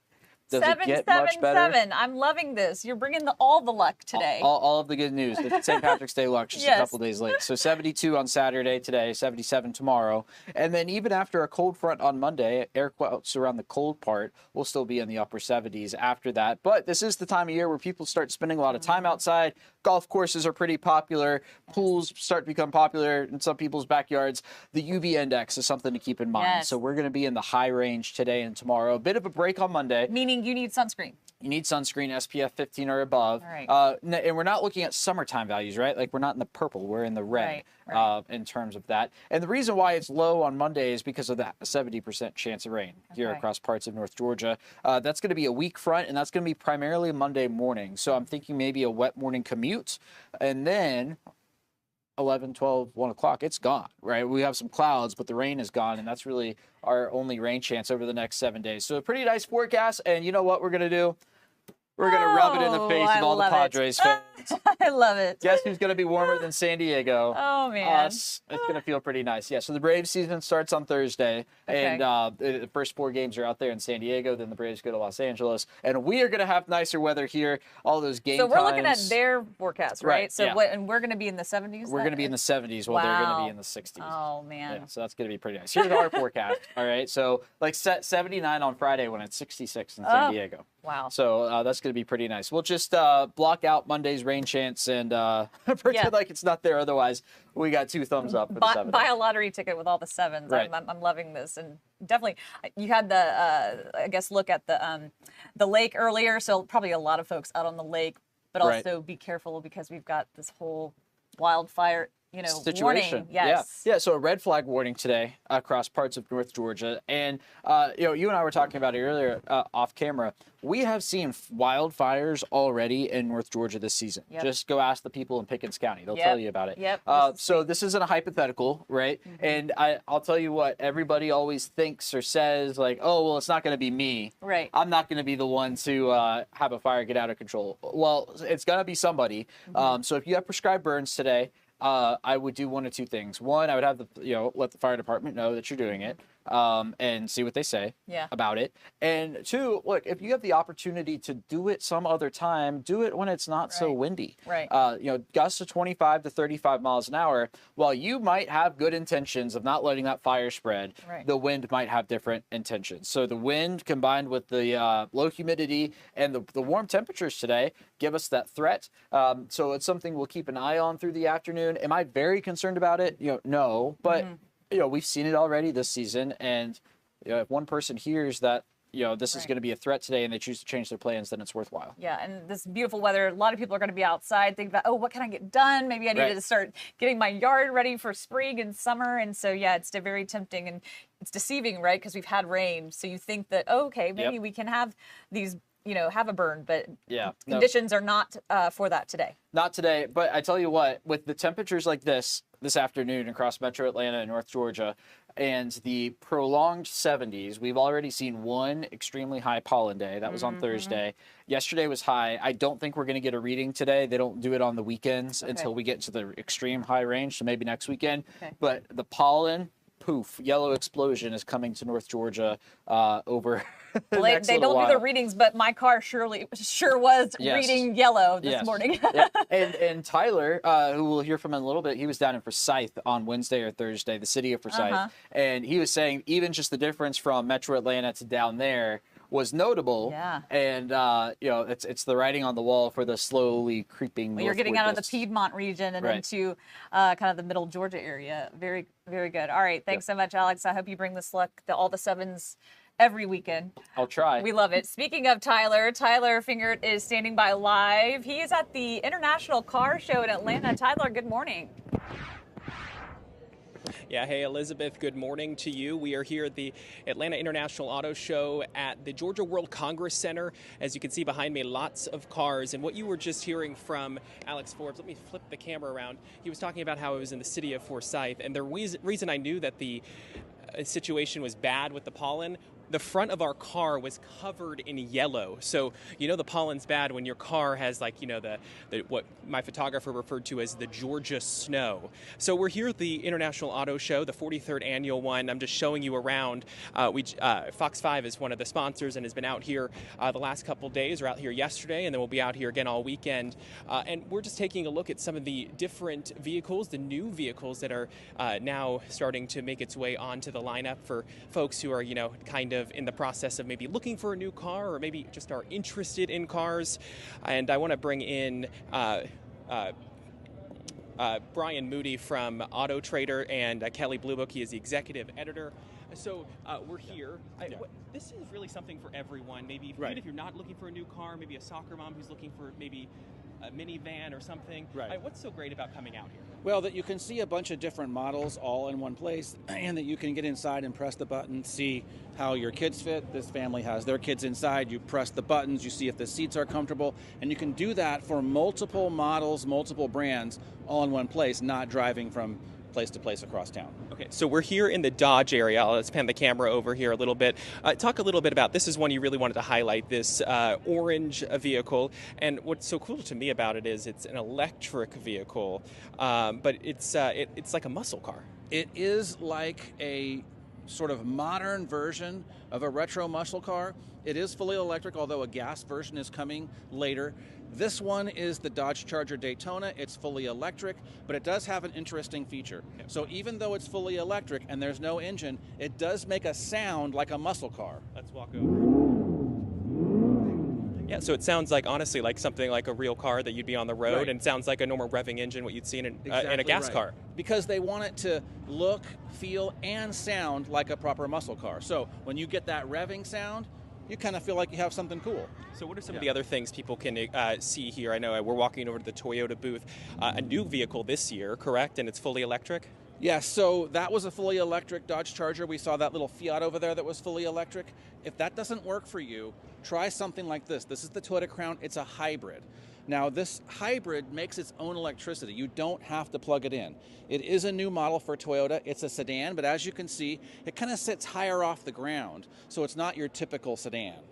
It looks kind of cool. I mean, this is a newer vehicle, as you said. So something new for them, kind of upscale. And you said it's higher off the ground, so it's Right. good for. What would that be good for? Well, if you have mobility issues, or say you have flexibility issues and a low to the ground sedan won't work, but you don't want a big giant SUV, something like this Toyota Crown would work. And this is the nicest Toyota in their lineup as far as cars. Most premium interior. If you want something nicer than this, you got to move up to a Lexus. And so electric vehicles are important for us here in our state. As we've, over the next couple of years, we're expecting different plants to come online. Hyundai is building something. Why do you think there's such a big turn on for electric vehicles over the last several years? Well, there's a big incentive to do that, for one thing. There's a taxpayer-funded incentive that owners can get or buyers can get.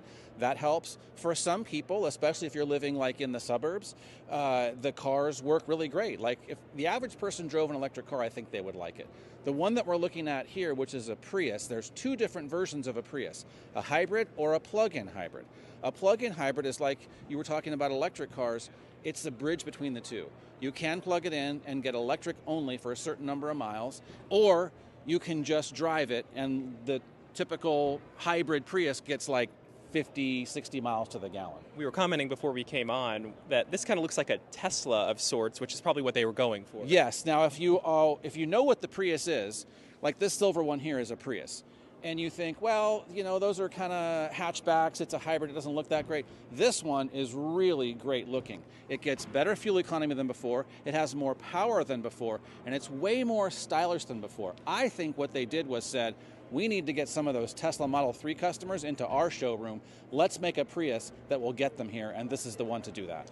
And for people maybe looking or considering electric vehicles, we've seen an explosion over the course of the last several years of charging places. So people can kind of make a decision that's best for them, whether they want gas, electric, or a hybrid. If they're trying to maybe save gas, they can, or save money on fuel, they can do that way. Right. So this Toyota right next to us, this is the BZ4X. That is fully electric. And the great thing about electric cars is that it offers consumers choice. Like you said, gasoline, hybrid, plug-in hybrid, battery electric vehicle like this Toyota. When consumers have choice, it's the consumers that almost always benefit. Well, Brian, I really appreciate you joining us here at the Auto Show today. We are going to be out here the next several hours, and then I'll be actually staying out here. Fox 5 will be having multiple different reporters and anchors out here. Just interacting with people who are coming out to the auto show. We want to see you, and Elizabeth, honestly, kind of cool. I'm not really a car guy, but walking around out here, you guys can kind of see some of the new and the latest and greatest. Even if you're not interested in buying a car, there's just so many different things to see to kind of maybe look at the new technology that's included in here. Yeah, I mean, Tyler, I was going to ask where you could see the hear the sound. Go ahead. I was going to ask you, I'm not a car enthusiast either. So what's the, give me the elevator speech of, okay, if I come to the car show, what benefits me when I come? Just all the new models? Well, so honestly, you can see. Yeah, let me flip the camera around. I'll show you some again. You can kind of see, again, the different new things that are out this year.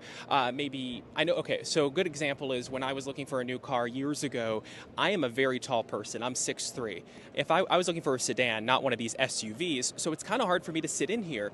So if you can kind of come in here and see maybe what the new technology is, because you may not be in the market for a new car, but you could be like, oh, I would like this feature, and maybe you don't buy it this year, but maybe you see next year you could purchase this vehicle and decide that maybe this is what I do, and kind of upgrade later on and give yourself an idea of what to expect in years to come. So it's not a place. And it's honestly, today's a perfect day to be outside. So if you are looking to be outside, you may want to save this for tomorrow or something. If you get Tyler, warmer, so what I'm honestly, understanding is this is basically kind of one-stop shopping, right? You go to, instead of going to a car dealership and feeling that pressure, right, to buy a car or whatnot, you're just wanting to see the technology or see what's out there. This is kind of that spot for you, whether you're looking now or you're looking for the future.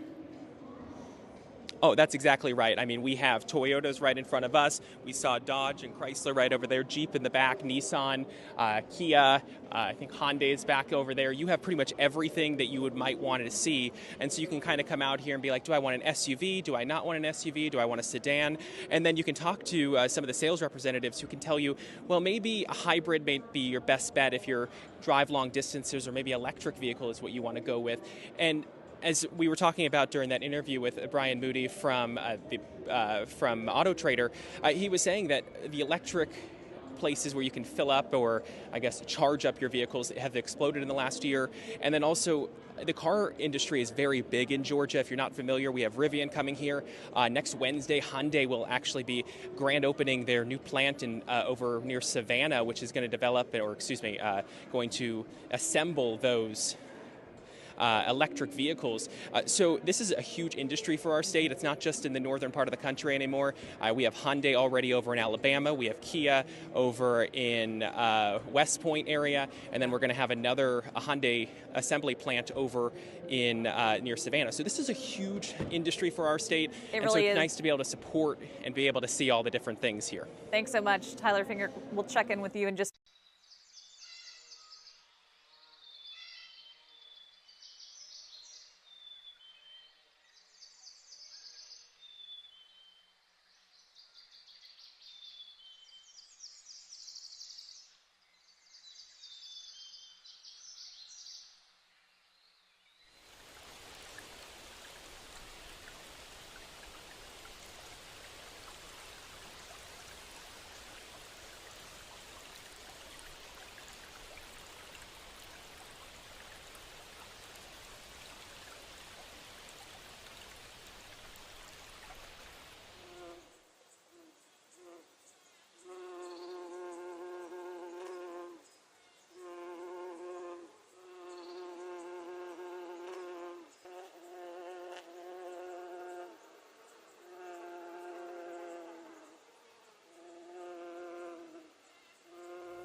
Stand by.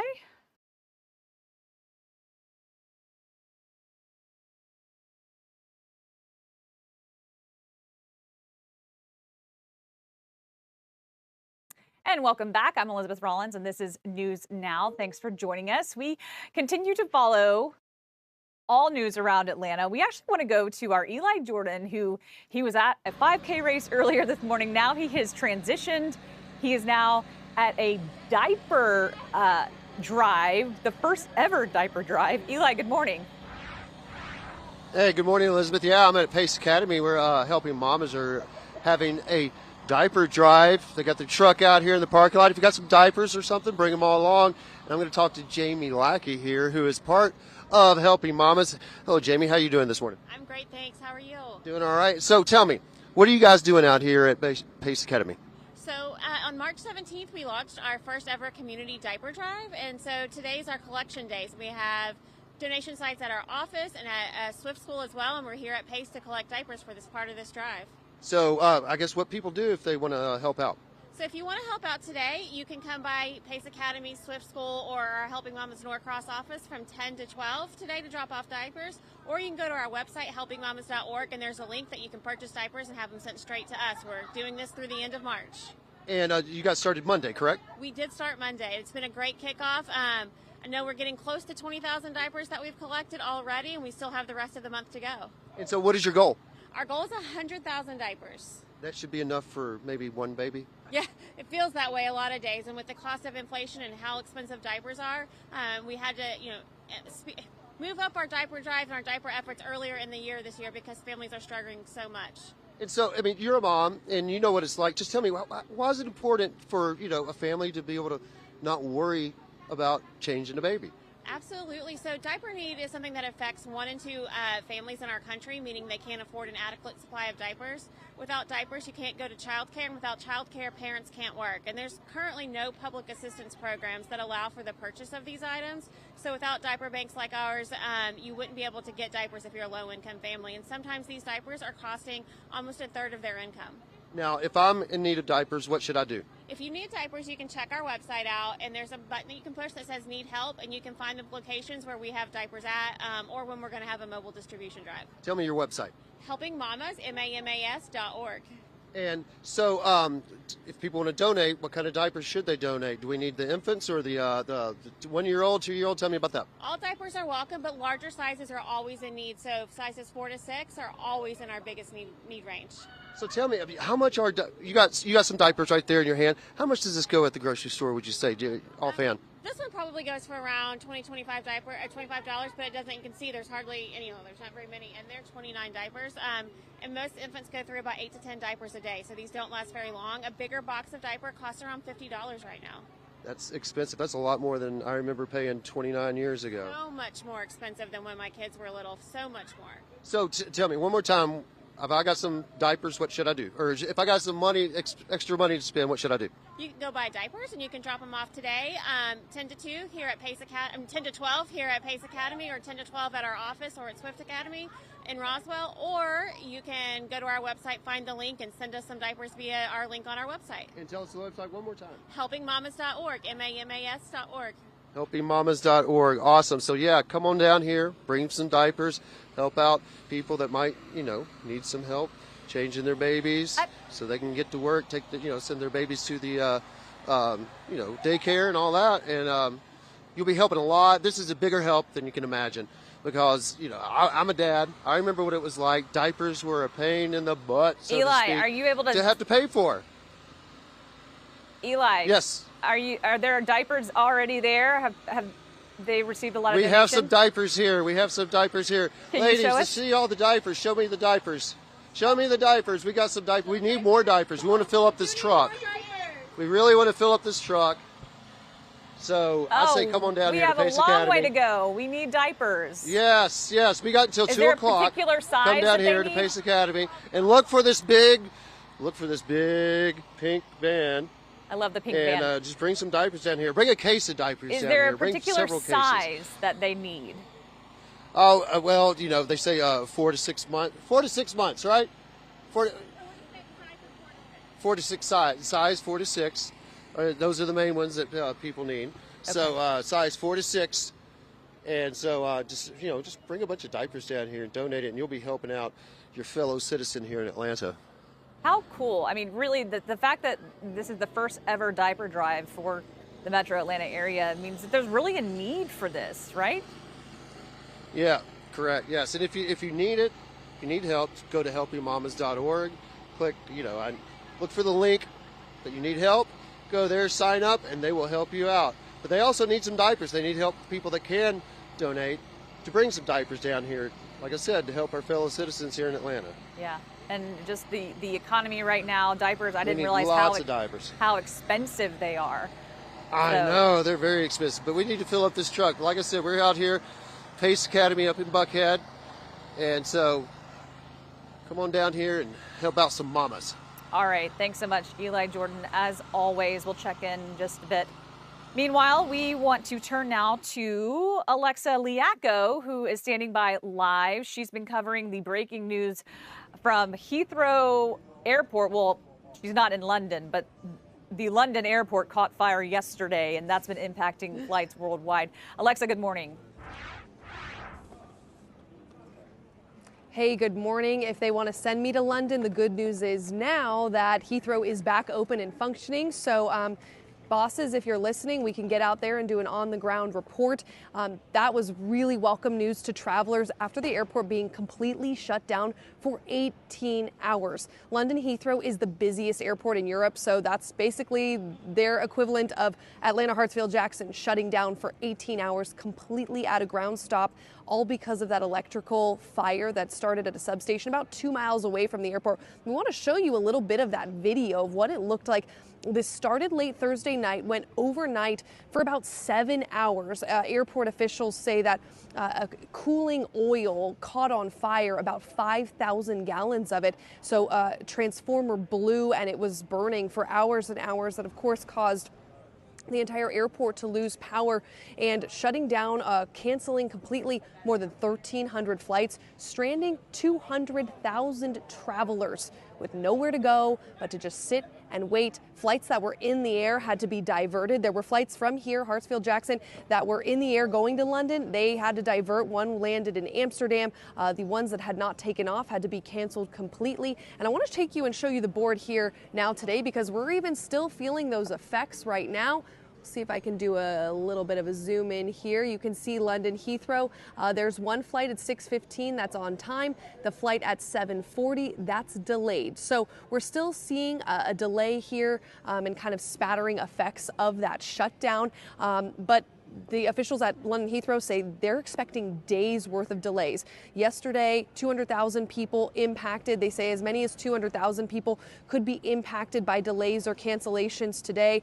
British Airways, which is the biggest carrier out of Heathrow, said they're operating at about 85% today. So looking much better than it was, but certainly not by any means what people who need to get in and out of there would like to see.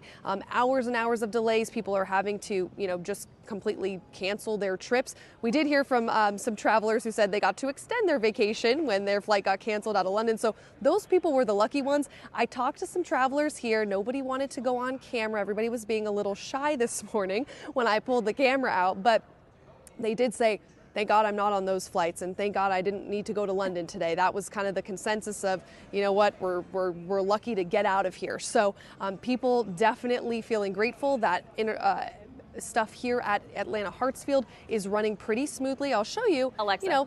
Okay. Busy checkout counter. We've got a little bit of a line here, and then I'll take you to security. I always love the international terminal. It always seems very, very quiet. To me, this is a normal day at the international terminal. I love it. No, turn us back around. Show us around. Let's see what the conditions are. But good to know that, folks aren't being, not, at least here in the Atlanta area, are not feeling the impact. But again, such a global impact for just one airport having to shut down. Yeah, absolutely. And really the question now is, why. People are investigating, police in London are investigating, was this an act of terrorism? They said their counterterrorism unit is actually looking into and investigating to make sure that this was not an attack, that it was just some sort of electrical accident. At this point, they did say there's no signs of foul play, but it does raise questions. And officials here at the Atlanta airport said, we want to assure you we're doing everything we can so that, you know, if we had an electrical fire, something like that, that it wouldn't completely shut us down. But the officials at London Heathrow said, you know, that's kind of out of our control. That was our substation of the power grid. That's not something controlled by the airport. So it was kind of something that was just, you know, not anything that they could have done prevention wise, but it does raise questions of safety and security and backup plans for airports, not only across Europe, but here in the United States too, because this caused such a massive travel disruption. And they think by probably midweek next week, everybody should be where they need to go. But Elizabeth, you know, if you've been stuck here, sitting in that line or sitting at the cafe back there with the delay notice on your phone, even a few hours is a massive inconvenience, especially if you need to get somewhere for business or, you know, a special family event. So people certainly not out of the woods just yet, but looking a lot better today than we were yesterday. All right. Thanks so much, Alexa Liacco at Hartsfield-Jackson, giving us that update on that breaking news situation. We'll check in a little bit later. Of course, we're going to take a quick break.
All right. Okay, sounds good.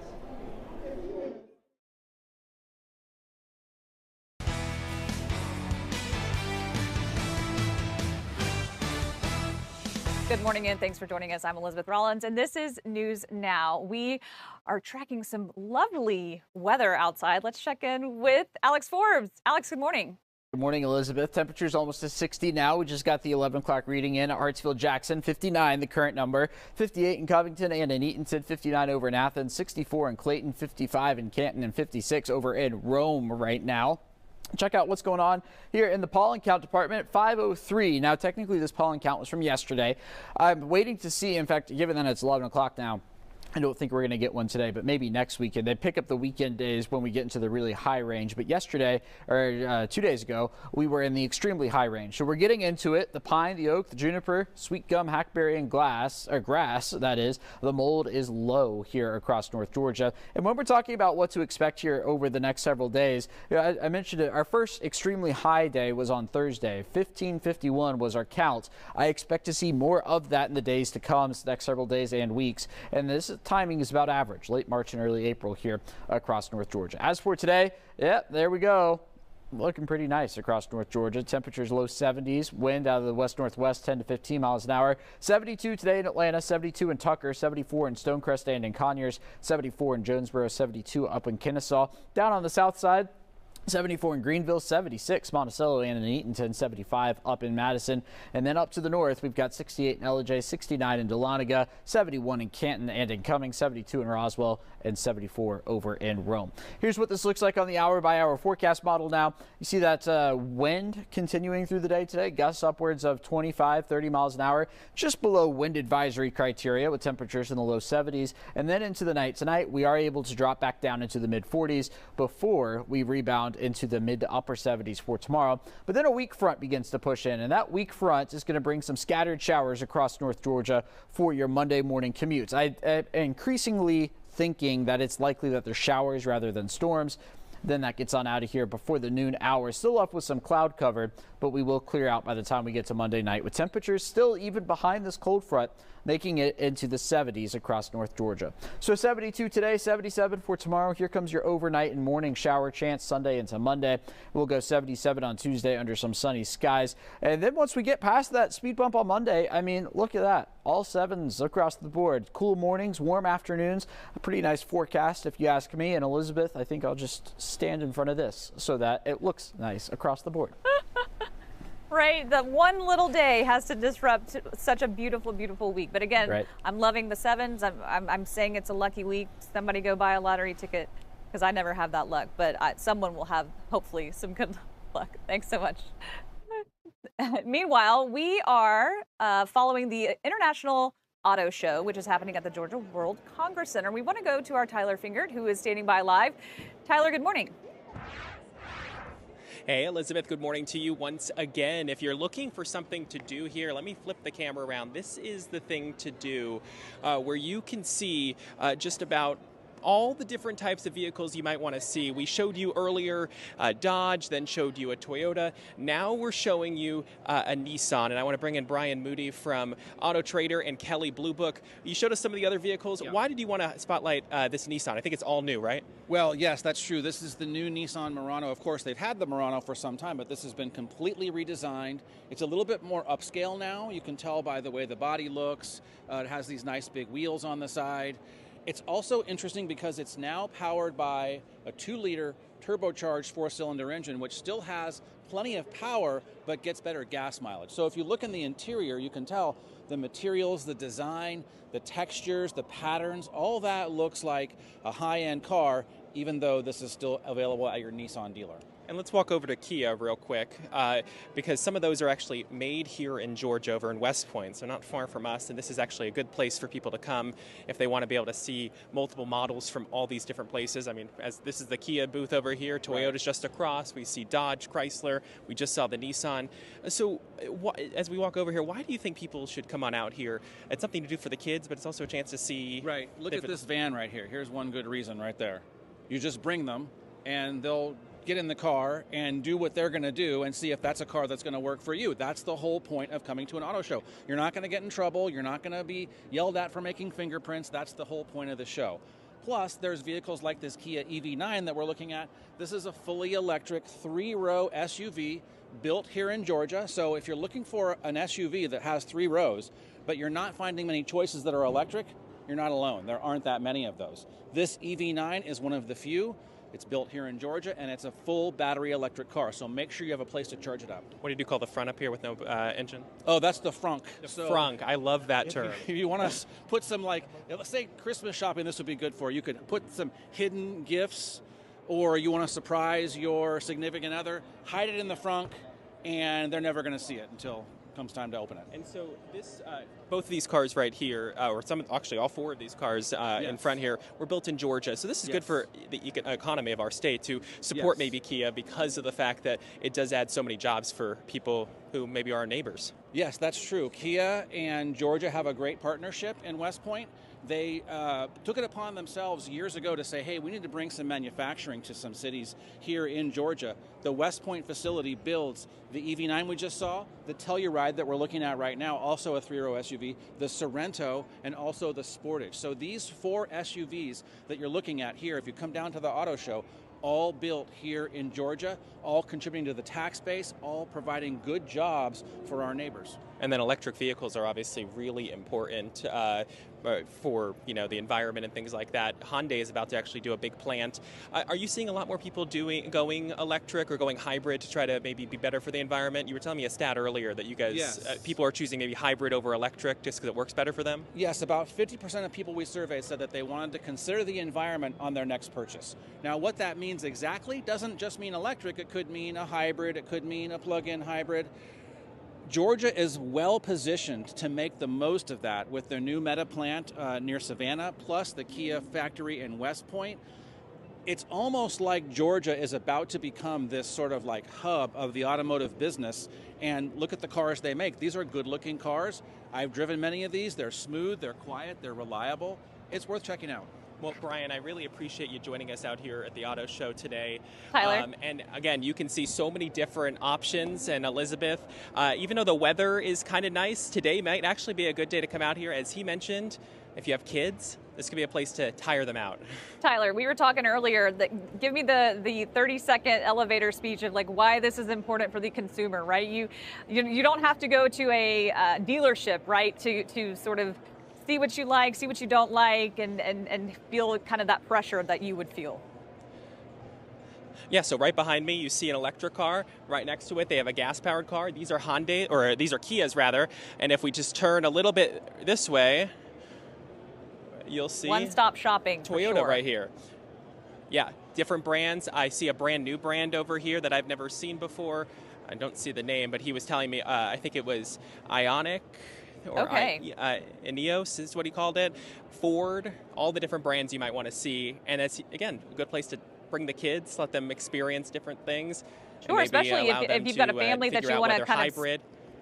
If you've got a family that you want to make sure that you can all fit in that car, right? All right, well, thanks so much, Tyler Finger. 100%. We're going to check in with you in just a bit. Thanks for that live report. Meanwhile, you can listen to us live anytime. Fox 5 Radio 1 Network 107.9 HD2 FM. Thanks for joining us. I'm Elizabeth Rollins. This is News Now. We'll be back in just about 30 minutes.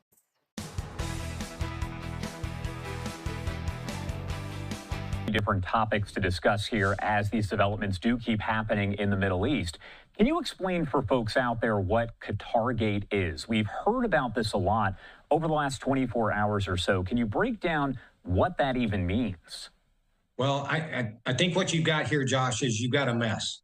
When we look at how this is played out, and it's a lot of internal Israeli politics. So this actually goes back months, about a year at least, when we started hearing rumors about the fact that the government of Qatar was funneling money into Israel, into the Netanyahu, maybe not the Netanyahu government, and I'm careful as how I parse this out, but representatives within the government who were advisors to Prime Minister Netanyahu.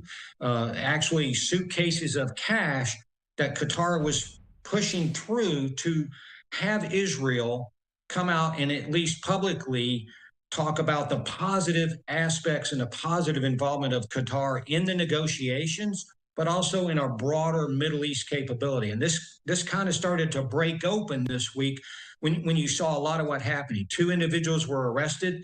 Their names were at first held back, but they were actually advisors within the Netanyahu government. One of them, a gentleman named Feldstein, was actually under house arrest for passing classified information earlier in the year. So you start to look at this. This is starting to become a domestic political problem for Netanyahu and his ruling coalition at this time. There's a lot of pushback. And if you also recall a couple of days ago, the head of Shin Bet was released or fired, if you will. And just yesterday, the Israeli Supreme Court came back and said, no, we're going to put an injunction on that and stop that. That would be the first time a Shin Bet leader has been fired, actually fired in Israel in its history. So you've got a lot of dynamics. Why was he fired? Well, there's a lot of reasons. He and Netanyahu didn't get along the best. There were some concerns about Netanyahu's lack of confidence in Barr. He's the head of Shin Bet. But when we go back and look at the Qatargate angle you talk about, well, now what we're looking at is Shin Bet actually opened an investigation into that, along with the Israeli police force. And the Israeli police are the ones who arrested those individuals earlier this week. So there's a lot of dynamics happening internally to Israel government and leadership at this time, which does also affect how those negotiations are going to play out and how things are going to move forward. Netanyahu has a moderately safe coalition to continue the government at this time. However, there's a lot of public calls now for more investigation, more arrests, and a deeper look into this Qatargate, as we're calling it. All right, Mark Chandler, as always, thank you so much for taking the time to join us and break down what is clearly a lot of different developments taking place there in the Middle East. Anything else you want to add here before I let you go? Josh, I would like to touch on something. You know, Steve Witkoff has been going about the Middle East, and he's been a primary conduit for the United States and the negotiations with Hamas, Israel, trying to reach some sort of settlement. There were some disconcerting statements that Mr. Witkoff made yesterday that have me a little bit concerned into his understanding of Hamas. He basically said that we need to understand where Hamas is coming from, and that perhaps, and I'm paraphrasing here, we can get the exact quotes, perhaps they are not as radical as first envisioned. And if he truly believes that, and this isn't some sort of negotiating tactic of negotiation 101s is, you know, praise your adversary, I would be very concerned because it's in the Hamas charter to eradicate Israel from the planet and the Jews and then go after the Christians. If he truly believes that, then I think we have a significant problem in how we are going to go about agreeing with that. He even talked about Hamas being able to be part of the post-war ruling coalition. And we know that's a non-starter for Israel. So I think we need to watch and see how this plays out and how the U.S. part of these negotiations are going to play out. I just wanted to bring that because that's a concerning statement, especially when we're trying to get this ceasefire back going. All right. Mark Chandler, as always, thank you so much for taking the time to join us and break it all down. We appreciate it. Josh, you're quite welcome, and thanks for your time. I appreciate it. Of course. And I do want to pop this up on your screen as we are following some more breaking news coming into the newsroom here. This is an update coming in from the Vatican moments ago, as they do say that Pope Francis intends to appear at his window tomorrow at Rome's Gemelli Hospital shortly after 12 noon for a greeting and to impart his blessing. The text of the Pope's reflection will be distributed as on previous Sundays. Again, he will appear in the window. We saw the first image of him released just days ago, since his hospitalization did begin weeks ago. Of course, we've heard from the Vatican that his condition is slowly improving, but again, we should see him at the window of the hospital shortly after 12 noon, and we will make sure to bring you those images and video here on Live Now from Fox. Do want to head to our first 2-minute commercial break of the hour here at 8:15 on the West Coast and 11:15 on the East Coast. You're watching Live Now from Fox. We will be right back.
Welcome back here on Live Now from Fox. My name is Josh Breslow, and I'm here for the next several hours to bring you all of your top stories and live events from across the country and across the world. I do want to take you to some video that is now coming into our newsroom here as we follow some breaking news out of New Mexico. Take a look at your screen.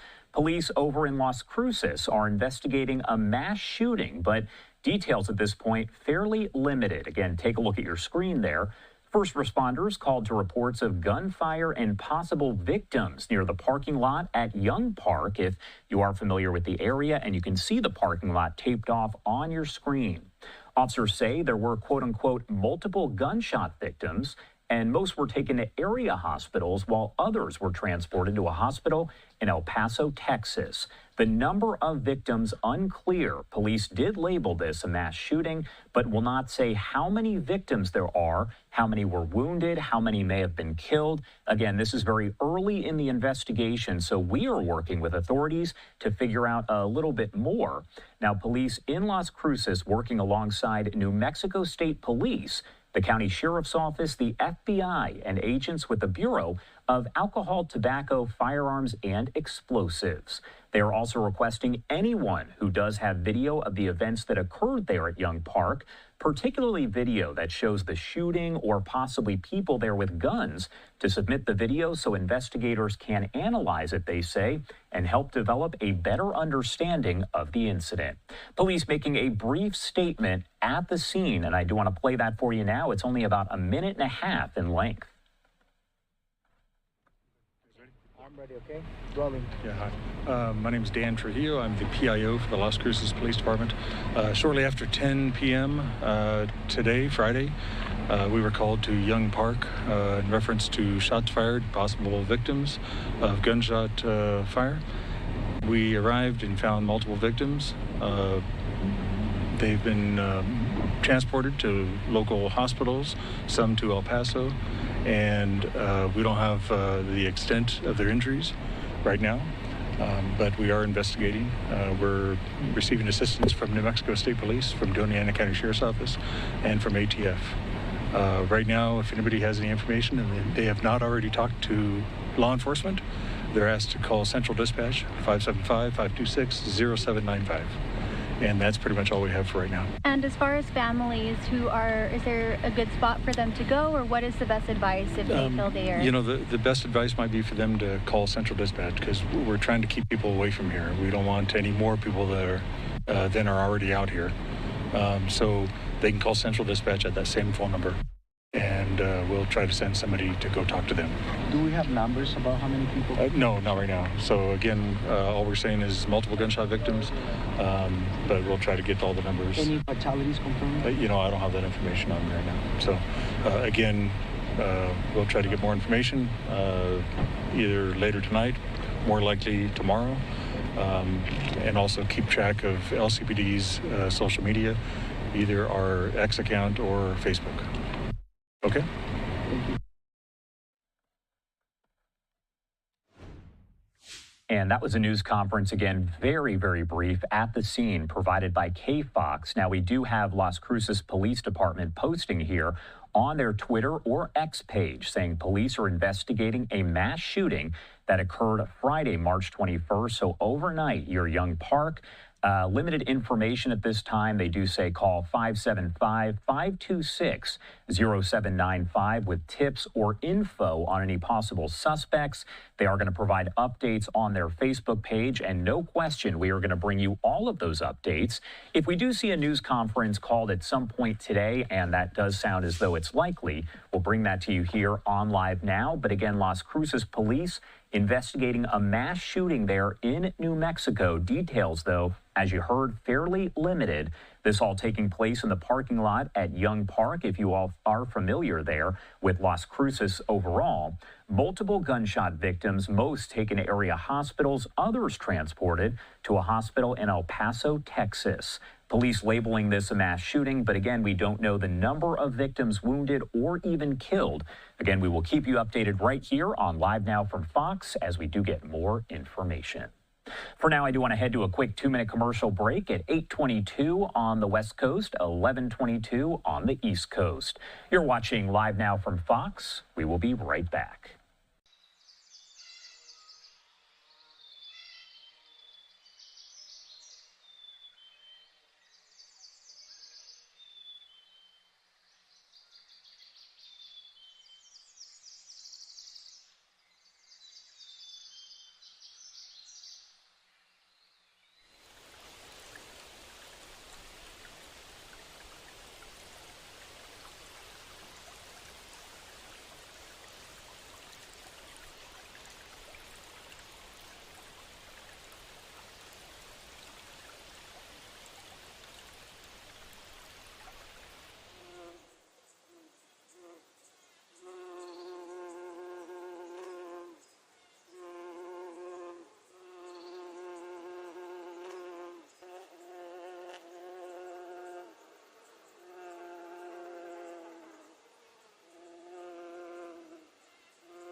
Welcome back here on Live Now from Fox. You are taking a live look over the Capitol building there in D.C. at this hour. As we get into some of your political headlines, President Trump saying the suspected gang members deported to El Salvador went through a strong vetting process. This as the president did unveil the future of U.S. air dominance. Peter Ducey with Fox News has a closer look.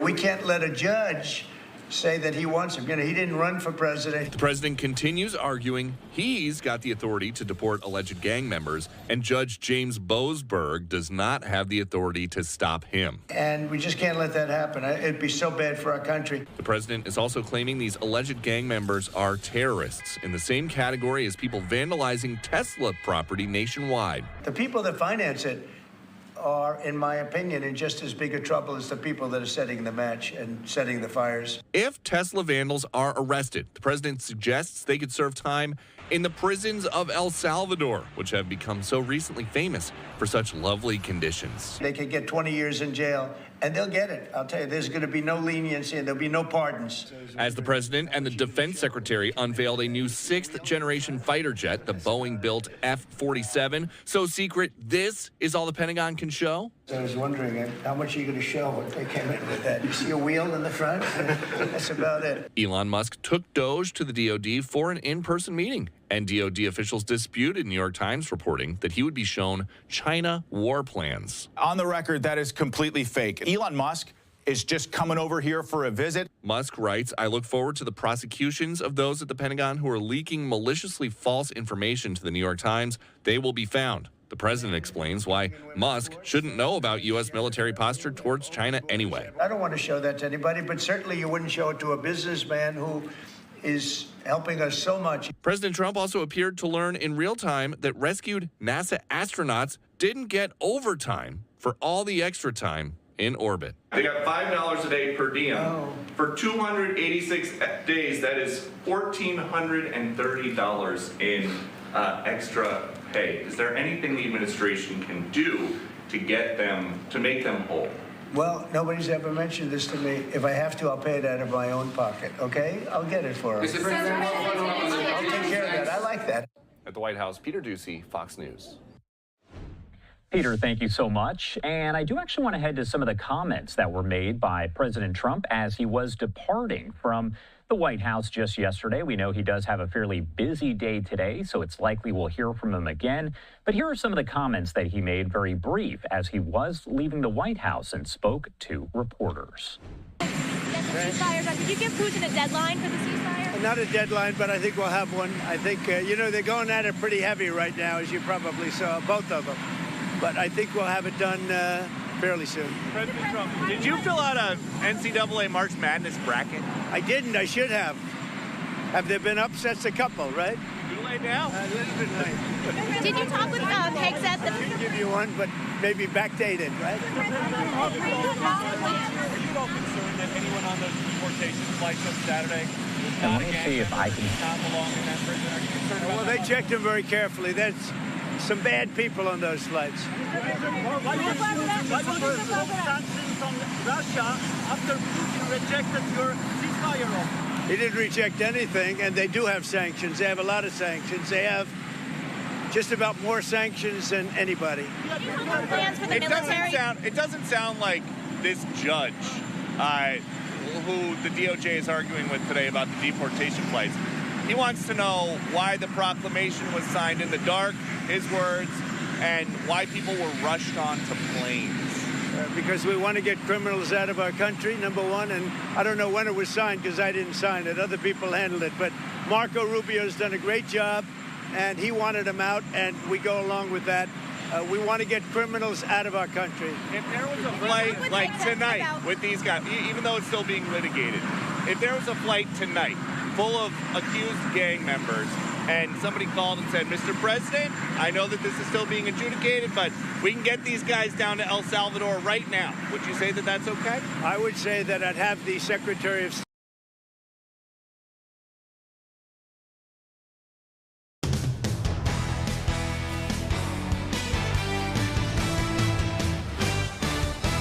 Good morning and thanks for joining us. I'm Elizabeth Rollins. This is News Now. I'm here with Alex Forbes with the lucky forecast, the 7777 forecast.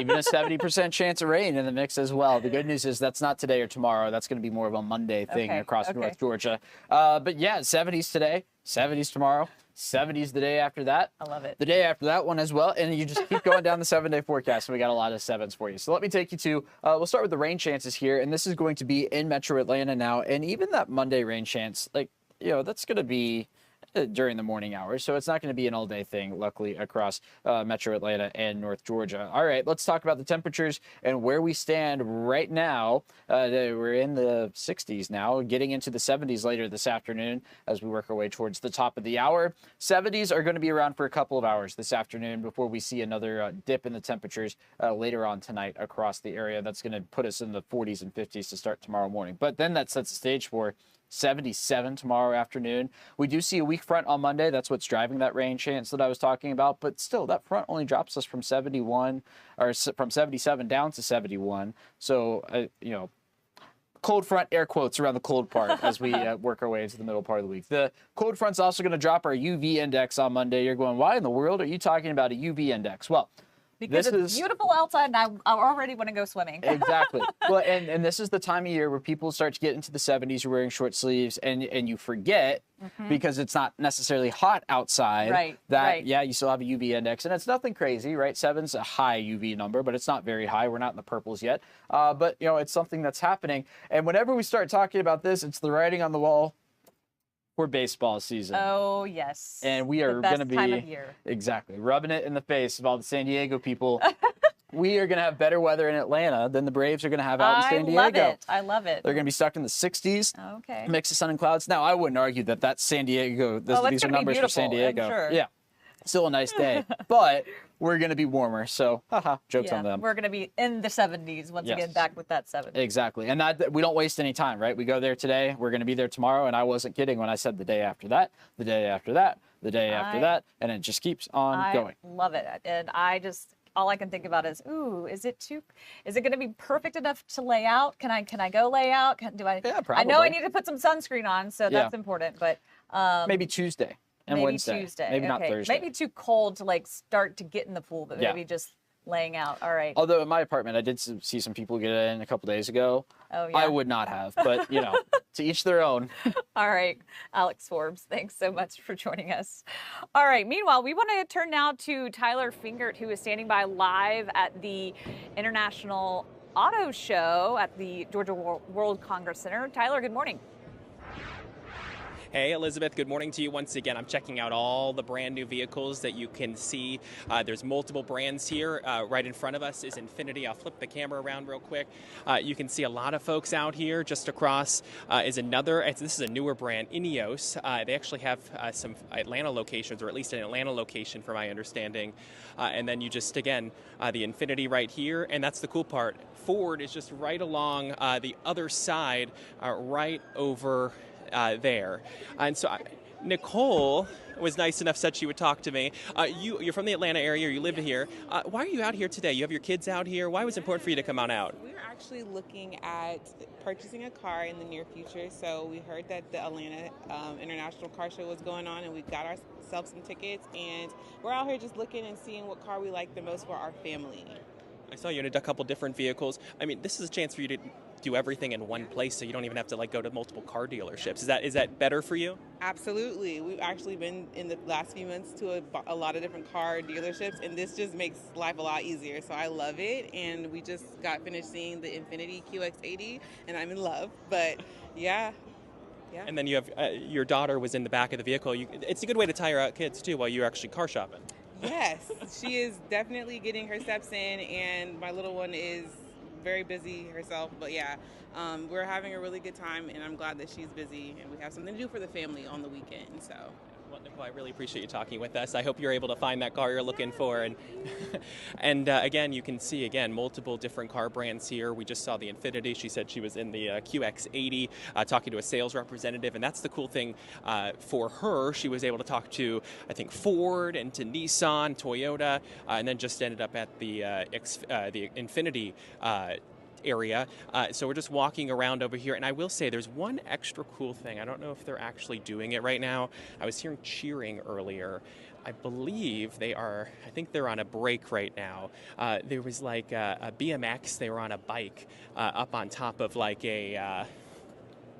what looked like a ramp and showing off some different tricks. But it looks like they took a break here. So there's different car brands out here that you can come and take a look at and kind of experience, see the latest and greatest. But also, as we come over here, you'll see some of these are older vehicles. Whoops, just panning the camera around over here and kind of look at maybe some different vehicles that are also maybe more antiques or more different, or that have been redone. So really something for everyone out here, and I just think that's the coolest part about the auto show. And as I flip the camera back around, one of the nice things that I think many people may not realize is Georgia really is a huge part of the auto industry.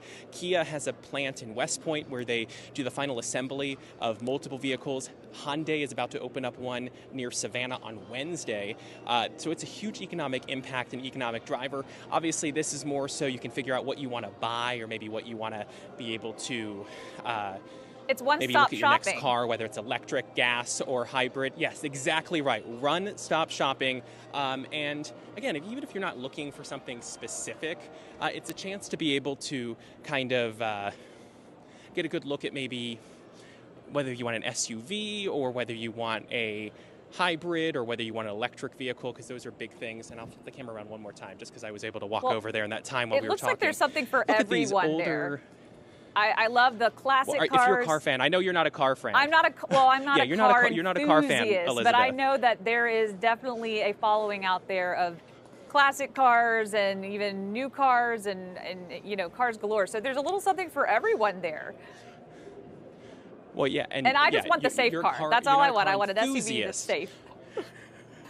Yeah. Well, I like my car because I can get to point A to point B, especially in our Georgia summer. You don't want to have to end up walking 10 miles uphill in both directions. You know, the old saying during the winter, your parents, they were walking uphill in both directions while it was snowing or raining. Right. You want to be able to have a car to get you from place to place, and this is a place to be able to see the different options available right and now. I just love the concept, and I never really thought about this, that, you know, there's a lot of pressure when you're going to a dealership, right? You just maybe you just want to see the car. You're not ready to buy, but you just don't want that added pressure of going to a dealership. I love that this is, you know, is that a Volvo that I'm seeing right there in front of you? Oh. This is Nope. a Kia. These are Kias. Oh, it's a so Kia, actually, the Kias. Oh, okay.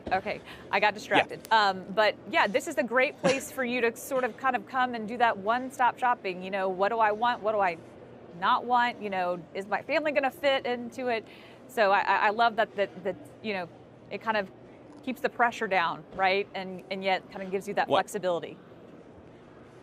And again, what I think is so cool is this one right here, this Kia, and the one next to it as well. A couple of them in this line were built right here in Georgia, in West Point. So just down the road from where we are. Yeah, I know. Right now I remember when they launched the Kia, and I remember they rolled out, and Governor Kemp was there, and I think Governor Kemp got a Kia SUV. So it's been a really cool, popular car, and to see it, its impact here in Georgia has been fantastic.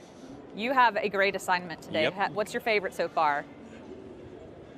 Honestly, I'm not in the market for a new car. If I was, I'd have to say an SUV. I'm not a specific car brand person. I just want something, as you said, that's reliable, safe, and will get me from point A to point B. But I think I need to upgrade from a sedan to an SUV. I mean, for work, our Fox 5 vehicles are SUVs, and I love that. So I think the next vehicle I'm going to purchase for myself is going to be an SUV because you get a little higher off the ground. I'm also really tall. I don't look tall here, but I'm 6'3". So I need to be able to sit and have a lot of room so I'm not banging my head against the ceiling. All right, Tyler Fingered at the Georgia World Congress Center, Atlanta's International Car Show. Thanks. We'll check in just a bit. Meanwhile, you know, you can listen to us live.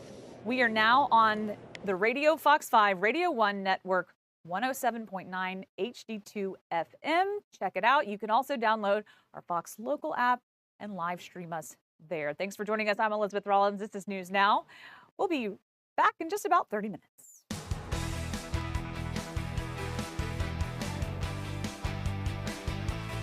DeSantis, he's been very vocal. You're, of course, vocal here. So do you think Florida is kind of leading the charge? Oh, without a doubt. But not one agency can do it. Not one state can do it. All 50 states and territories must join into this and lean into it hard. If you see how we do business here, I look at some of our fellow peers across the nation, across the states and everything, and I see the problems they're dealing with their government, their state and local government. And it's tough to do that, to do the job they want to do just like we do. To put bad guys in jail. These violent criminals are in our neighborhoods, and we have got to eradicate them out and get them back to their home countries where they should have been the whole time and never got over here through the southwest border or through other means to get here. I would tell you, it's just refreshing. It's refreshing as a citizen of, you know, here, just not only the commissioner, but as a citizen to know that all our sheriffs, our chiefs, our local politicians are all getting leaning forward into this, and we're not leaning back. We're leaning forward under the governor's direction. So I just want to say we're very proud and moving out. All right, Mark Glass, thank you so much for taking the time to join us here on this Saturday. Anything else you want to mention about this before I let you go? No, sir, but I will tell you, I do know you graduated from the University of Florida, is what I'm understanding. So we're all pulling for them in this upcoming the brackets here. I think you got to play again on Sunday. I'm going to say that I did pick them to win the whole thing, but again, kind of biased there. Thank you so much, Mark, for taking the time to be here. Hey, and that's also coming from a Florida State alum, so just let you know. Ooh, all right, thanks.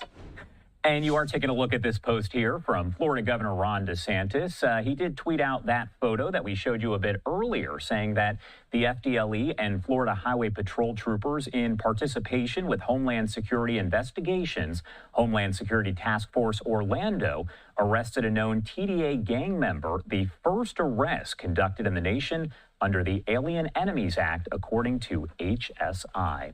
Now, we did also hear Friday from the acting director of ICE, and I want to play those comments for you now here on Live Now from Fox. We should work and protect election. Also want to thank President Donald Trump. More importantly, I want to thank Secretary Noem for her continued support. I have the privilege to serve one of the finest Secretaries of Homeland Security, and she's dedicated to ensuring that American communities are safe. ICE 287G partnerships with local agencies like the Florida Highway Patrol here help us fight terrorism on U.S. soil. These partnerships help us target high-level criminal organizations. We can't do this alone. Without the men and women in uniform across our nation, ICE wouldn't be able to do their job. Counterterrorism operations and arrests are part of ICE's national security mission. With that, Tren de Aragua is a dangerous foreign terrorist organization that has invaded our soil. TDA has infiltrated the U.S. through the northern border, southern border, in our waterways. Some TDA terrorist rap sheets and their criminal histories are extremely extensive. Many of these members are cold-blooded killers, rapists, thieves, drug traffickers, weapons traffickers, and human traffickers. They are accused of the most heinous crimes committed inside our neighborhoods and communities. They have been running loose in the United States. TDA uses drug trafficking as a weapon against American citizens. TDA has authorized its members to attack and kill U.S. law enforcement officers. Arresting terrorists is dangerous. Well, what's more dangerous is allowing them to run free in our neighborhoods and terrorize U.S. citizens and our children. We cannot and we will not accept their brutality. This month, to the work of the Department of Homeland Security and President Trump, we have designated TDA a top priority and a top network of criminal activity for our organization. TDA members aren't stupid. They don't wear uniforms like the men and women here, or they just announce this stuff like, hey, here I am. They're out there. They're sophisticated and they hide their crimes. But today I'm here to let everyone know that we are more sophisticated. We have more resources than ever to find them and get rid of them from the United States. Since the past 48, on March 15th, the president invoked the Alien Enemies Act, and our officers have risked their lives every day to ensure that we are going after these foreign terrorist networks in our communities.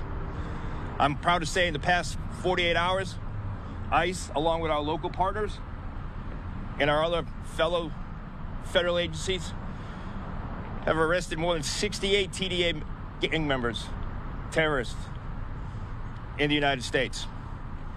To date, we've arrested 394 of these terrorists. Our goal is to eradicate TDA from U.S. soil. We will not tolerate their illegal presence or their threat they pose to the American public. What I would ask for the public to do is go and see these terrorist faces on ICE's social media page, whether it be X, Facebook, or Instagram. With that, I'd like to turn it over to the Executive Director of the Florida Highway Patrol. Thank you, sir. Thank you, Director. It's an honor to be here with you today. You have outstanding special agents and officers as part of your ICE agency. It's been an honor to work with them. I'm joined also here by Colonel Gary L. Howes of the Florida Highway Patrol and Assistant Commissioner Lee Massey of the Florida Department of Law Enforcement. And we could not ask for a better partnership as we work to enforce the directives of President Trump and Governor DeSantis. At Governor DeSantis' direction, the Florida Highway Patrol and all state law enforcement have been fully engaged in interior illegal immigration enforcement, detention, and removal operations. We have worked 24/7 with our partners at ICE since Governor DeSantis' directive. We have participated in hundreds of operations and efforts to identify and detain criminal, dangerous, illegal immigrants, and we have taken into custody members of the Tren de Aragua, MS-13, and Brother Circle, which is a criminal gang out of Uzbekistan, along with child rapists, sexual traffickers, and human smugglers. As Director Lyons previously stated, state troopers participated in the first arrest under the Title 50 Alien Invasion Act.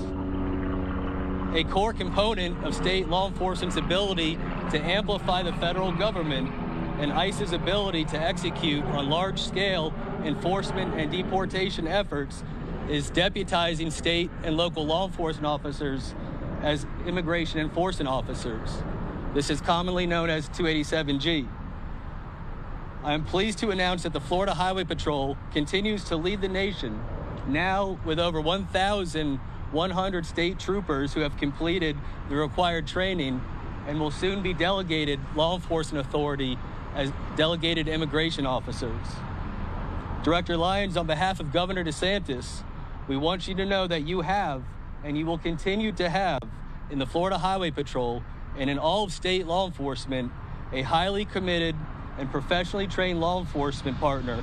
And we're proud of the work of this partnership, that it's already done, and we're focused on what we can continue to accomplish into the future in the space of immigration enforcement. It's my honor and pleasure to invite to the podium Colonel Gary L. Howes, II of the Florida Highway Patrol. Sir. Thank you, Director. Your Florida State Troopers are proud to serve under the leadership of Governor DeSantis through our Executive Director, Dave Kerner, in providing for a law and order state in line with President Trump's executive actions. In Florida, our law enforcement officers, and especially your state troopers, are laser focused on keeping the residents and visitors of the free state of Florida safe.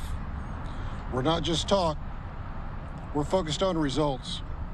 Our troopers have daily contact with criminal illegal aliens from around the world, as well as other illegal aliens that are either directly or indirectly fostering illicit activities and or providing financial benefits to various transnational criminal organizations.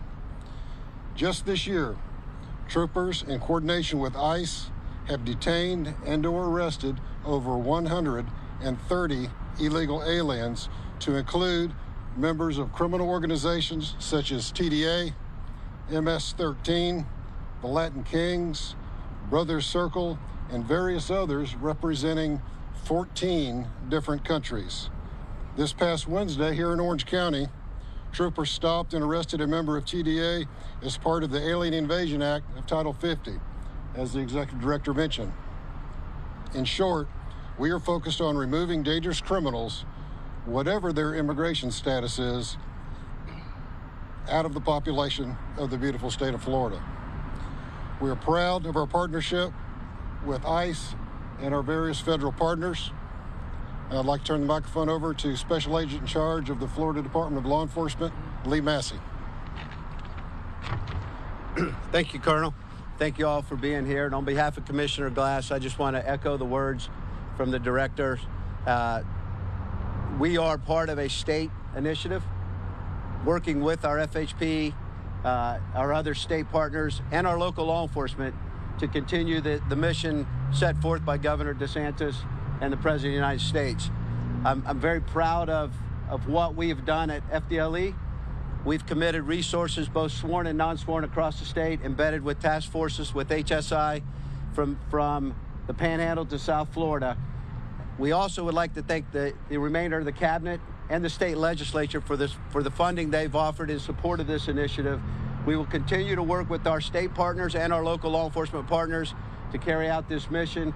Ultimately, the end goal is to make the state of Florida a safe place for our citizens as well as our visitors, and remove the criminal element of these illegal aliens. I think we've done a fantastic job, and I think we've set the example for the entire nation as to how state, local law enforcement can work with our federal partners. There's no I in this team. It's all about we, and it's about the mission. So I'm proud to serve Commissioner Glass, Governor DeSantis, the entire cabinet, and work with FDLE to continue helping in this initiative. So with that, I'm going to turn it over back over to Director Lyons for some closing words. Sure. So I'd just like to say, echo the words that have been said here. We're going to continue to partner with ICE. We're going to continue to partner with the state. And our main goal at the Orange County Sheriff's Office, like everyone else up here, is to get these violent gang members that are terrorizing our communities off of our streets and out of the state of Florida and out of the country. We continue to see that they have committed violence in our communities, including extorting people. So we are all committed to this in partnership with ICE and the state and all the local. We're all working together as one team to get this done. I'll turn it back over to the director. Again, with that, I just want to say thank you, everyone, for coming out here today. I appreciate the opportunity to let you know what the great work the men and women of ICE do every day. It's an honor to have the opportunity to speak on their behalf, because for so long, their mission and what they did every day in putting themselves at risk went unnoticed. But with President Trump and under the outstanding guidance and leadership of Secretary Noem, you now have an organization that's dedicated and willing to put their lives at risk to go and take care of these public safety threats and these terrorists that are roaming our neighborhoods. The men and women behind me make it easier for us every day because we have that strong partnership. And again, with that, I'd just like to say thank you, and that's it. Thank you. I'll do some one-on-ones. I'm so sorry. You guys get more details about the arrest on Wednesday?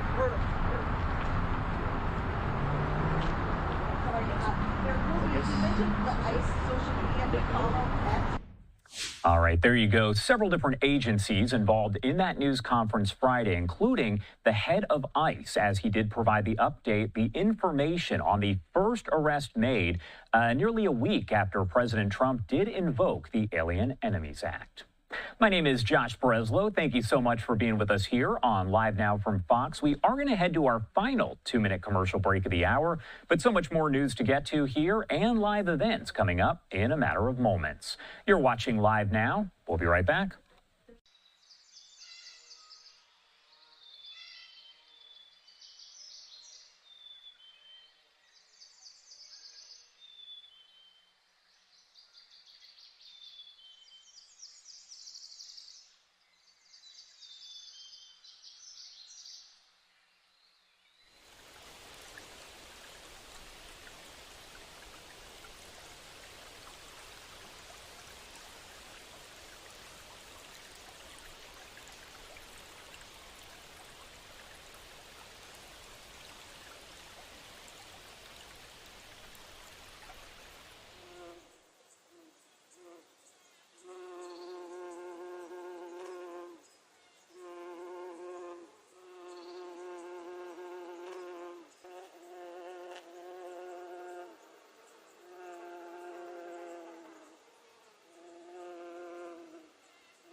Welcome back here on Live Now from Fox. As we do approach the top of the hour, I want to get back into your headlines here. The American held captive by the Taliban in Afghanistan for more than 800 days is now back on U.S. soil and reunited with his wife and other loved ones. Take a look at some of this video coming in as George Glesman spoke with Fox on Friday, saying, quote, "President Trump is amazing," adding, quote, "I feel born again." He also thanked Secretary of State Marco Rubio and National Security Advisor Mike Waltz. Glesman was captured and held by the Taliban since December 5th of 2022. His release secured by U.S. hostage envoy Adam Boehler and Qatari officials who engaged in direct talks with the Taliban in Afghanistan. Do want to send it over to Mike Emanuel. He was there as we saw all of this unfold Friday. After more than 2 years in Taliban captivity, American George Glesman is back in the United States. I feel like born again. After landing at Joint Base Andrews outside Washington, D.C. I'm just thankful. I got no words to express my gratitude for my liberty, my freedom. Glesman expressed his gratitude to President Trump and his administration. Thanks to President Trump, to Marco Rubio, to all these people that made possible my liberty, my freedom. Glesman had an emotional reunion with his wife, Alexandra. Glesman was a Delta Airlines mechanic who was detained while visiting Afghanistan as a tourist in December 2022. He was never charged with a crime. Half a day into my trip into Afghanistan, the Taliban abducted me, because there's no other word. Abducted me in the streets of Kabul and threw me into a dungeon with no windows, no nothing. At least 24 unjustly detained Americans have been released since President Trump returned to the White House, 2 with help from the Biden administration. President Trump's special envoy for hostage affairs, Adam Bowler, suggests there's more to come. The Taliban understand that there's a new sheriff in town, that President Trump is that new sheriff. And that's why you're seeing something like this. And I expect to see more. For this American, the nightmare is over. The State Department is still pressing for the return of 6 American detainees in Afghanistan and the remains of 1 U.S. citizen. U.S. officials thanked Qatar for its help as it maintains close ties with the Taliban. In Washington, Mike Emanuel, Fox News.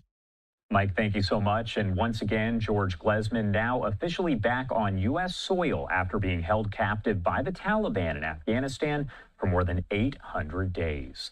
Do want to bring in Dennis Fitzpatrick. He is the attorney for George's family, joining us now live to discuss all of this. Thank you so much for taking the time to be here with us. I know it's been a very active several days here, so we appreciate you being here. Well, thanks for having me, Josh. Appreciate it. Course. Well, first off, I want to go in reverse a little bit. Can you explain to me what the last 2 years have been like for you, for George's family, everybody involved in this whole situation? Well, it's an agonizing situation, particularly.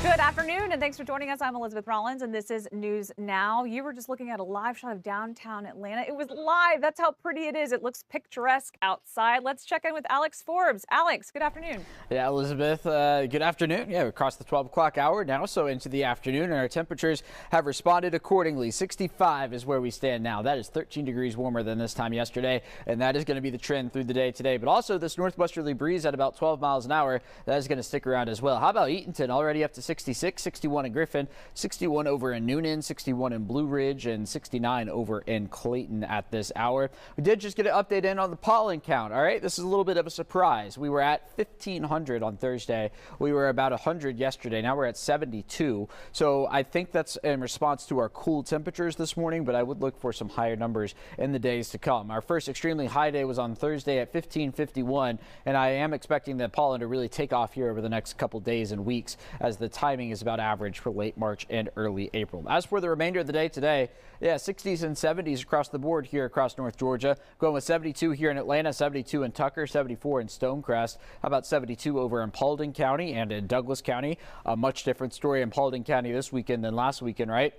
Down on the south side, some more mid-70s, 75 in Monticello, 76 in Eatonton, 73 in Noonan, and 74 over in LaGrange. Up on the north side, this is where we're going to be looking at some more low 70s, also some upper 60s. Clayton, Blairsville, Dahlonega, Ella J, Blue Ridge up in the 60s today, and then down into the 70s for Canton, Cumming, Gainesville, Commerce, Cartersville, Ackworth. We can keep going, right? A lot of people. Our average high is 68, so we are going to be above that. There's that northwesterly breeze across the metro today, and as we look at this into the evening, that breeze is going to be gusting upwards of 25 to 30 miles an hour. So if you're planning on doing any burning today, probably not a good idea because of that wind combined with the low humidity combined with the warm temperatures. On into tomorrow, starting off in the 40s once again before we get to tomorrow afternoon.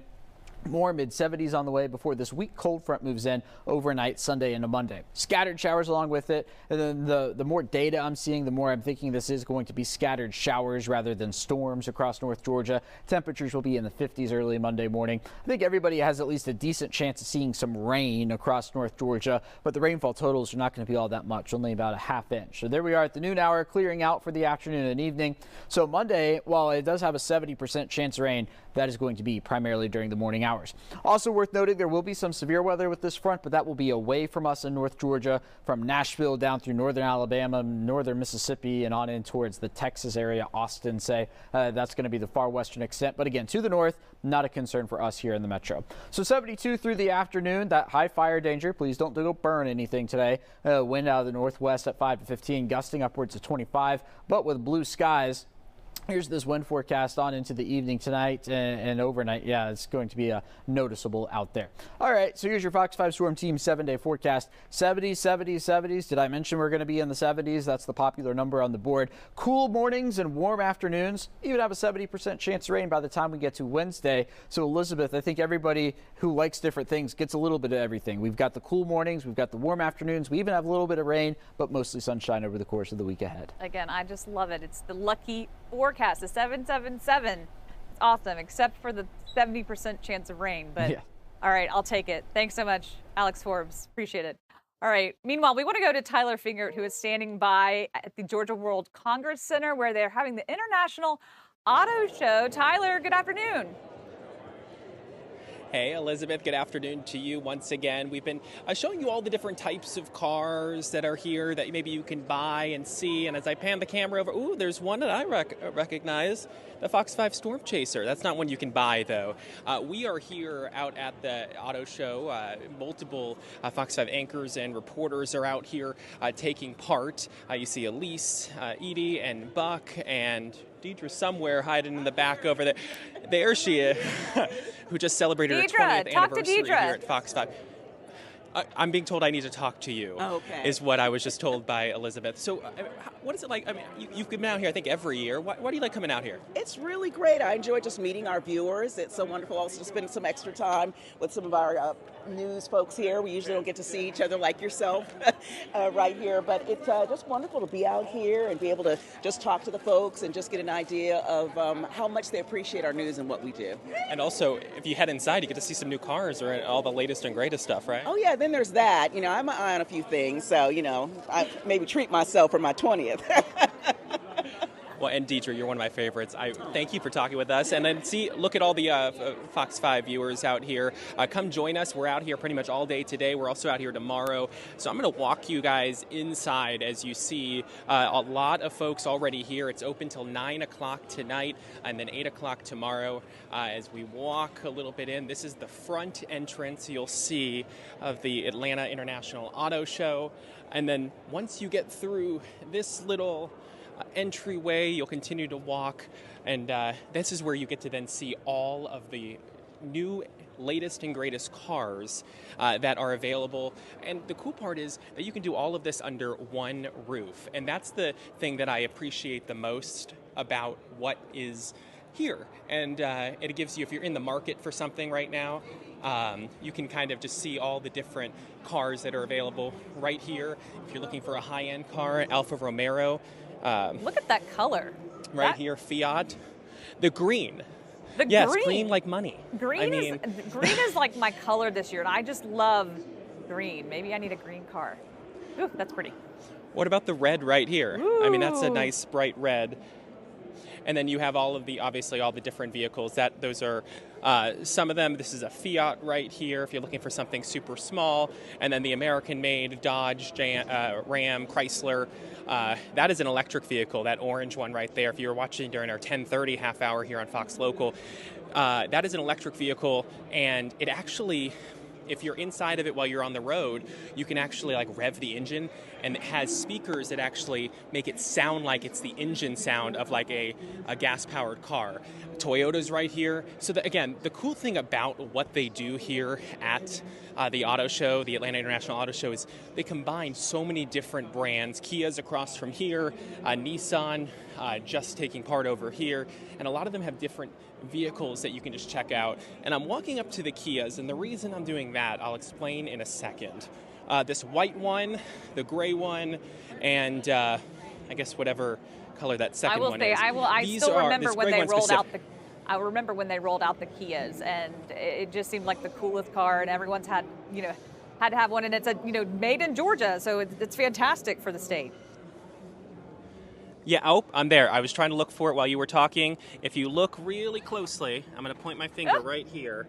If I can get the camera, it says made in Georgia right here. Wow. So West Point, Georgia. And that's the cool thing, and that's why I wanted to point that out. We are a big part of the auto industry, especially now. I mean, in the old days, 20, 30 years ago, you would think of Detroit for places that are building vehicles in the United States. Georgia has a huge auto industry, especially electric vehicles. Come next Wednesday, they'll be opening up the Meta plant for which will end up will end up building their electric vehicles. And that is the single largest, according to Hyundai, single largest economic development project in Georgia history, $7.9 billion. And that project opens up on Wednesday. Fox 5 is actually planning to be there. It's near Savannah. I think it's Bryan County down in that area. That's where they'll be opening up that plant. And it's going to obviously bring a lot of jobs. And that's the big thing. This is a huge part of our state. They build batteries here. Rivian's coming here as well, another electric vehicle manufacturer. And so we were talking to the person from Kelly Blue Book, the executive editor, and I'm going to flip the camera back around as I walk up to Nissan over here. He was telling me that he is finding a lot more people doing hybrids based off their surveys because it works better for them. So you're able to help the environment at the same time while also having the ability to use gas. Elizabeth? See, that's what stresses me out, Tyler, is that I don't know if I can just commit to a completely electric car, because my luck, I would run out of charge and there would be no charging station. So I feel like the hybrid is a nice kind of option. Well, and that's one of the things, because the hybrid, there's plug-in hybrids and regular hybrids, and they end up making their own electricity while they're on the road. And what he was telling me, the executive editor from Kelly Blue Book, was, I think he said somewhere around like 80% of people who are getting the electric vehicles end up charging those vehicles at home, so that they're Tyler, able to. And I love it. I'm going to have to wrap you, but car show ongoing this weekend. Meanwhile, check us out. You can now listen to us on the radio, 107.9 HD2 FM. Thanks for joining us. This is News Now. I'm Elizabeth Rollins. You in full and uninterrupted, as we always do. Also taking a live look over Jerusalem there in Israel, as we know that Israel has now retaliated against the Hezbollah terror group after 6 rockets were fired at the Israeli town of Metula just hours ago.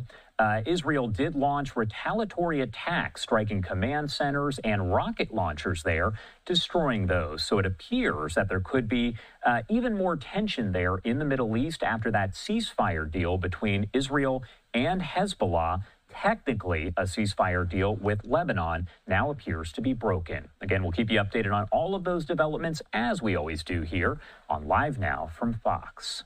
In the meantime, do want to take you out to another event that we've been covering here, and that is the latest on the border. We know that officials over in San Diego held a news conference Friday to kind of break down the latest on security there and what they're doing to keep people who are not legal residents of the country from entering into the U.S.